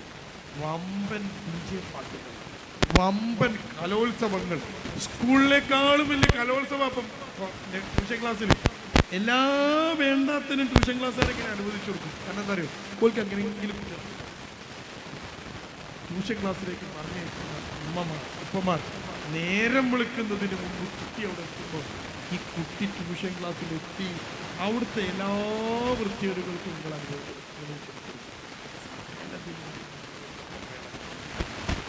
കേട്ടോ? അടുത്തത് ഞാൻ അവസാനിപ്പിക്കാം. അടുത്തത് മക്കൾ, കുടുംബം. ഏറ്റവും പ്രധാനപ്പെട്ട ഈ കുടുംബത്തിനകത്ത് നഷ്ടപ്പെട്ടു പോയ പ്രതാപം. ഇപ്പം എന്താ ചെയ്യേണ്ടതെന്നറിയോ? ദിവസവും ഒരു 15 മിനിറ്റെങ്കിലും ബാപ്പയും മക്കളും ഉമ്മയും ഒരുമിച്ചിരിക്കാൻ ഒരു സമയം രാത്രിയാണ്. ഭക്ഷണം കഴിക്കുമ്പോൾ എല്ലാവരും ഒരുമിച്ച് ഭക്ഷണം കഴിക്കാൻ ശ്രദ്ധ വേണം. മക്കള് മൂത്ത മോള് 8:30 പോവുക സ്കൂൾക്ക്, മോൻ പോവുക 9:30, ബാപ്പ പോവുക 7:30. രാവിലത്തെ ഭക്ഷണം ചിലപ്പോൾ നമുക്ക് ഒരുമിച്ച് കഴിക്കാൻ കഴിയുന്നത് വരില്ല. ഉച്ചക്ക് കുട്ടി സ്കൂളിലാണ്, ഉമ്മ വീട്ടിലാണ്, നമ്മൾ പണിസ്ഥലത്താണ്. നമുക്ക് ചിലപ്പോൾ ഉച്ചക്കത്തെ ഭക്ഷണം ഒരുമിച്ച് കഴിക്കാൻ കഴിയുന്നത് വൈകുന്നേരം ചായ കുടിക്കുമ്പോഴും ബാപ്പ തിരിച്ച് വീട്ടിലെത്തിക്കാണില്ല, കഴിയില്ല. പക്ഷേ ഊടണയുന്ന സമയമുണ്ട്, രാത്രിയാണ്. രാത്രി ഭക്ഷണം കഴിക്കുമ്പോൾ ബാപ്പയും ഉമ്മയും മക്കളും പരസ്പരം വിളമ്പിക്കൊടുത്ത് സ്നേഹം വിളമ്പി ഒരുമിച്ചിരുന്ന് ഭക്ഷണം കഴിക്കുന്നുവെന്ന് ഉറപ്പുവരുത്തണം. കുടുംബം ഒരു വീടുണ്ടാക്കിയിട്ട് അതിനുള്ളിൽ കുറെ റൂമുണ്ടാക്കിയിട്ട് ഓരോ പൊത്തിലും ഓരോന്നിനെ കയറ്റിയിരിക്കാനൊന്നും കുടുംബമാവില്ല. ഇതൊന്ന് ഇടയ്ക്കിടയ്ക്ക് ആ പൊത്തുനിന്ന് ഇറങ്ങണം, പുറത്തിരിക്കണം. അപ്പോഴോ ബാപ്പ ശ്രദ്ധിക്കേണ്ടത്, ഉമ്മ ശ്രദ്ധിക്കേണ്ടത്, ഒരു ദിവസം 15 മിനിറ്റ് ഈ മൊബൈലൊക്കെ മാറ്റി വെച്ചിട്ട് എല്ലാ ഭക്ഷണമൊക്കെ കഴിച്ച് ഒരുമിച്ച് പാത്രമൊക്കെ കഴുകി ഉമ്മാനെല്ലാവരും കൂടി സഹായിച്ച് മക്കൾ കാണുന്നതൊക്കെ ആൺകുട്ടിക്ക് പാത്രം കഴുകാം, ആൺകുട്ടിക്ക് നിലം തുടയ്ക്കാം. ഉണ്ടോ? ഇതൊക്കെ ചെയ്യാൻ പറ്റും. പാപ്പാക്ക് കൂടിക്കൊടുക്കാം. എല്ലാവരും കൂടി ചേർന്ന് ആ അടുക്കളൊക്കെ ഒന്ന് തുടച്ച് വൃത്തിയാക്കി പാത്രമൊക്കെ കഴുകിച്ച് ഒരിക്കത്ത് ആ സോഫ മേലെ ചെയ്തിട്ട് സംസാരിച്ച് എന്തൊക്കെയാണ് സ്കൂളിലെ വർത്താനം, മോളെ നിന്റെ സ്ഥിതി എന്താ എൻ്റെ സ്ഥിതി എന്ന് ഭാര്യയോടൊക്കെ ഒന്ന് ചോദിച്ച് ഒരുമിച്ചിരിക്കുമ്പോഴാണ് ഒരു കുടുംബം. ദിവസം ഇരിക്കാൻ പറ്റൂലേ? ബുദ്ധിമുട്ടുണ്ടോ? ആഴ്ചയിൽ ഒരിക്കൽ നിങ്ങൾ ഒരിത്തിരി സമയം, അപ്പൊ അല്പം കൂടി സമയം കണ്ടെത്തണം. ഒരു അരമണിക്കൂർ കണ്ടോ? ഇതിനൊക്കെ സമയം കണ്ടെത്തിയില്ല എങ്കിൽ എൻ്റെ പ്രിയമുള്ളവരെ, കാലത്തിൻ്റെ കുത്തൊഴുക്കിൽ സകല മൂല്യങ്ങളും ഒഴുകിപ്പോകുമ്പോൾ നമ്മുടെ കുടുംബവും നമ്മുടെ മക്കളുമൊക്കെ നഷ്ടപ്പെട്ടു പോയിട്ട് ഒറ്റപ്പെട്ട ഒരു ജീവിതത്തിലേക്ക് പ്രിയപ്പെട്ടവരെ നമ്മൾ എത്തേണ്ടി വരും. അതുകൊണ്ട് ഇതൊക്കെ തിരിച്ചു കൊണ്ടുവരാനുള്ള ഒരു ശ്രമം നടത്തണം. അവസാനമായി ഞാൻ അവസാനിപ്പിക്കാം. ഇനി അവസാനമായിട്ട് ഒരു കുടുംബത്തിനകത്ത് നമ്മൾ കൊണ്ടുവരേണ്ടത് ദീനാണ്. മക്കൾക്ക് ദീൻ കൊടുക്കാനുള്ള ഒരവസരവും പ്രിയപ്പെട്ട രക്ഷിതാക്കളെ പാഴാക്കരുത്. CRE ക്ലാസ്സുകൾ നടക്കുന്നുണ്ട് നമ്മുടെ നാട്ടിൽ.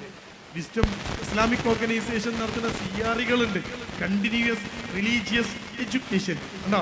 കുട്ടി മദ്രസ നിർത്തിയ കുട്ടിയുണ്ടോ? മദ്രസ കിട്ടാത്ത കുട്ടിയുണ്ടോ? ഓൺലൈൻ മദ്രസകളിൽ പങ്കെടുത്ത കുട്ടിയുണ്ടോ? ഉണ്ട്. അങ്ങനത്തെ കുട്ടിക്കൊക്കെ ദീനിത്തിരി കുറവുണ്ടാവും. ആ കുട്ടിക്ക് കുറെ സംശയം ഉണ്ടാവും. യൂട്യൂബിലും ഇൻസ്റ്റഗ്രാമിലും ഒക്കെ അവൻ കാണുന്ന വീഡിയോയിൽ പഠിച്ചോണ്ടോ എന്ന ചിന്ത ആ കുട്ടീൻ്റെ മനസ്സിനെ സ്വാധീനിച്ചിട്ടുണ്ടാവും. ആ കുട്ടികളെയാണ് വിസ്ഡം ഇസ്ലാമിക് ഓർഗനൈസേഷൻ കൃത്യമായി നടത്തുന്ന CRE ക്ലാസ്സിലേക്ക് ഒരു ഞായറാഴ്ച 1 മണിക്കൂർ 1.5 മണിക്കൂർ അള്ളാന്റെ കലാമൊന്ന് കുട്ടിക്ക് പഠിക്കാൻ, ഹദീസുകളൊന്ന് കേൾക്കാൻ, ഇസ്ലാമിനെ കുറിച്ചൊന്ന് പഠിക്കാൻ 1.5 മണിക്കൂർ ആ കൂട്ടരെ ആഴ്ചയിൽ ചോദിക്കുന്നത്. അതുപോലും തരാൻ നിങ്ങൾ തയ്യാറല്ല എങ്കിൽ നാളെ കൗൺസിലിംഗ് സെന്ററിന്റെ വരാന്തകളിൽ ഊഴം കാത്ത് മണിക്കൂറുകൾ ഇരിക്കേണ്ടി വരും. നിങ്ങൾ പോലീസ് സ്റ്റേഷന്റെ വരാന്തകളിൽ ഈ പ്രതിയെ ഒന്ന് വിട്ടുകിട്ടിയാൽ വീട്ടിൽ കൊണ്ടുപോകാന്ന് കരുതി ഇരിക്കേണ്ടി വരും. നിങ്ങൾ കോടതി മുറികൾക്കകത്ത് ജാമ്യത്തിന് വേണ്ടിയിട്ട് വക്കീൽ ഓഫീസുകൾ കയറി ഇറങ്ങേണ്ടി വരും. നിങ്ങളോട് ചോദിക്കുന്നത് 1.5 മണിക്കൂർ. ആ 1.5 മണിക്കൂർ സമയം നിങ്ങളെ കുട്ടികൾ ട്യൂഷൻ ക്ലാസ് ഒക്കെ ഒഴിവാക്കി കളി. എന്നിട്ടോ ആ കുട്ടിയൊന്ന് ഇരിക്കട്ടെ, ഖുർആനൊന്ന് പഠിക്കട്ടെ, ഹദീസുകൾ കേൾക്കട്ടെ, ഇസ്ലാമിന്റെ സുന്ദരമായ ആശയങ്ങൾ കുട്ടി പഠിക്കട്ടെ. ആ പഠിക്കാനുള്ള ഒരു അവസരം പാഴാക്കരുത്. സമ്മേളനങ്ങൾ ഉണ്ടാകും, പ്രോഫ് കോൺ നടക്കാറുണ്ട്, നിങ്ങൾ കുട്ടികളെ പറഞ്ഞേക്കണം. ഐസക്ക് നടക്കാറുണ്ട്, നിങ്ങൾ കുട്ടികളെ പറഞ്ഞേക്കണം. ദീൻ സ്പേസുകൾ നടക്കാറുണ്ട്. ദീൻ പഠിക്കാനുള്ള സകല അവസരങ്ങളെയും കോടികൾ മുടക്കിയിട്ട് വിസ്ഡം ഇസ്ലാമിക് ഓർഗനൈസേഷൻ നിങ്ങൾക്ക് മുമ്പ് തുറന്നു വെക്കുന്നുണ്ട്. ഇതൊക്കെ ആർക്കാന്നറിയോ? ഒരിക്കലല്ല, നിങ്ങളെ മക്കൾക്കുള്ള അവസരമാണ്. ആ അവസരം കിട്ടുമ്പോൾ കൃത്യമായിട്ട് ആ കുട്ടികളെ ഇതിനൊക്കെ പങ്കെടുക്കുന്നു എന്ന് നിങ്ങൾ ഉറപ്പുവരുത്തണം. ഒരു ദിവസം ലീവ് എടുത്ത് കുട്ടീനെ കൊണ്ടുപോയിട്ട് ആക്കിയാലും നഷ്ടമില്ല. അതായത് നിങ്ങളോട് നേരത്തെ പറഞ്ഞത്, പോലീസ് സ്റ്റേഷന്റെ മുന്നിലും കോടതി വരാന്തകളിലും കൗൺസിലിംഗ് സെന്ററിന്റെ കാത്തിരിപ്പ് കേന്ദ്രത്തിലുമൊക്കെ ഊഴം കാത്തിരിക്കുന്ന സമയത്തിന് അത്ര ഉണ്ടാവില്ല. അതുകൊണ്ട് ശ്രദ്ധ വേണം. ദീനാണ് പരിഹാരം, കുടുംബമാണ് പരിഹാരം. ജാഗരൂകരാവണം. കാലമെത്ര മാറിയാലും മാറാത്ത മൂല്യങ്ങളുള്ള ഇസ്ലാമിൻ്റെ ഈ ദിവ്യമായ വെളിച്ചത്തിലേക്ക് നിങ്ങൾ നമ്മുടെ മക്കളെയും കൂട്ടുപിടിക്കണം, എല്ലാം പകർന്നു കൊടുക്കണം. അപ്പോൾ തെറ്റിപ്പോവാത്ത, മൂല്യച്യുതി സംഭവിക്കാത്ത, ചോർന്നു പോയ മൂല്യമില്ലാത്ത ആളുകളായി നമ്മുടെ മക്കൾ നിലനിൽക്കും. ആരൊക്കെ എന്തൊക്കെ പറഞ്ഞാലും നമ്മുടെ മോള് പുറത്തേക്ക് ഇറങ്ങുമ്പോൾ അവളുടെ കുപ്പായം മുകളിലേക്ക് പൊന്തൂല, കൈ പൊന്തിച്ച് ബസ് പിടിക്കുമ്പോൾ അവളെ പള്ള പുറത്ത് കാണൂല, അവളുടെ ചുണ്ടിൽ ചുവപ്പ് വീഴൂല, അവളുടെ കണ്ണ് പാലിട്ട് എഴുതൂല, അവൾ മുഖം മിനുക്കൂല. ഒരാണിനെ ആകർഷിക്കുന്ന തരത്തിൽ നമ്മുടെ മോള് നടക്കൂല. നമ്മുടെ മോന് ആരൊക്കെ നിർബന്ധിച്ചാലും അവൻ്റെ ചുണ്ടിൽ കള്ളും കഞ്ചാവും, അവൻ്റെ ചുണ്ടിൽ എരിയുന്ന ലഹരിയും നമ്മുടെ മക്കൾക്ക് വരൂല. അതുകൊണ്ട് പ്രിയപ്പെട്ടവരെ, ദീനാണ് പരിഹാരം, പ്രിയപ്പെട്ടവരെ, കുടുംബമാണ് പരിഹാരം. ഇതിലേക്ക് കൃത്യമായിട്ട് നിങ്ങൾ തിരിച്ചു വന്നാൽ നിങ്ങൾ ജാഗ്രതയുള്ളവരാവണം എന്ന് അഭ്യർത്ഥിച്ചുകൊണ്ട് നമ്മുടെ ഒക്കെ കുടുംബം ഏറ്റവും മികച്ച കുടുംബമായി നാളെ സ്വർഗപ്പൂങ്കാവനത്തിൽ അല്ലാഹു സുബ്ഹാനഹു തആല കുടുംബത്തോടെ ഒരുമിച്ച് കൂട്ടുന്നവരുടെ കൂടെ നാം ഏവരെയും റബ്ബ് ഉൾപ്പെടുത്തി അനുഗ്രഹിക്കുമാറാവട്ടെ. ഈ മനോഹരമായ പരിപാടി, ഈ വിജ്ഞാനവേദി സംഘടിപ്പിക്കാൻ വേണ്ടി ഓടി നടന്ന ഇതിൻ്റെ സകല സംഘാടകർക്കും ഇപ്പോഴും പുറത്ത് കാവൽ നിൽക്കുന്ന ഈ പ്രിയപ്പെട്ട സംഘാടകർക്ക് അല്ലാഹു സ്വർഗ്ഗം നൽകി അനുഗ്രഹിക്കുമാറാവട്ടെ. റബ്ബന ഹബ് ലനാ മിൻ അസ്വാജിനാ വദുരിയാതിനാ ഖുറത അയുനി വജഅൽനാ ലിൽ മുത്തഖീന ഇമാമാ റബ്ബന ആതിനാ ഫിദ് ദുനിയാ ഹസന വഫിൽ ആഖിറതി ഹസനതൻ വഖിനാ അദാബന്നാർ വആഖിറു ദഅവാനാ അൽഹംദുലില്ലാഹി റബ്ബിൽ ആലമീൻ. അസ്സലാമു അലൈക്കും വറഹ്മത്തുള്ളാഹി വബറകാതുഹു.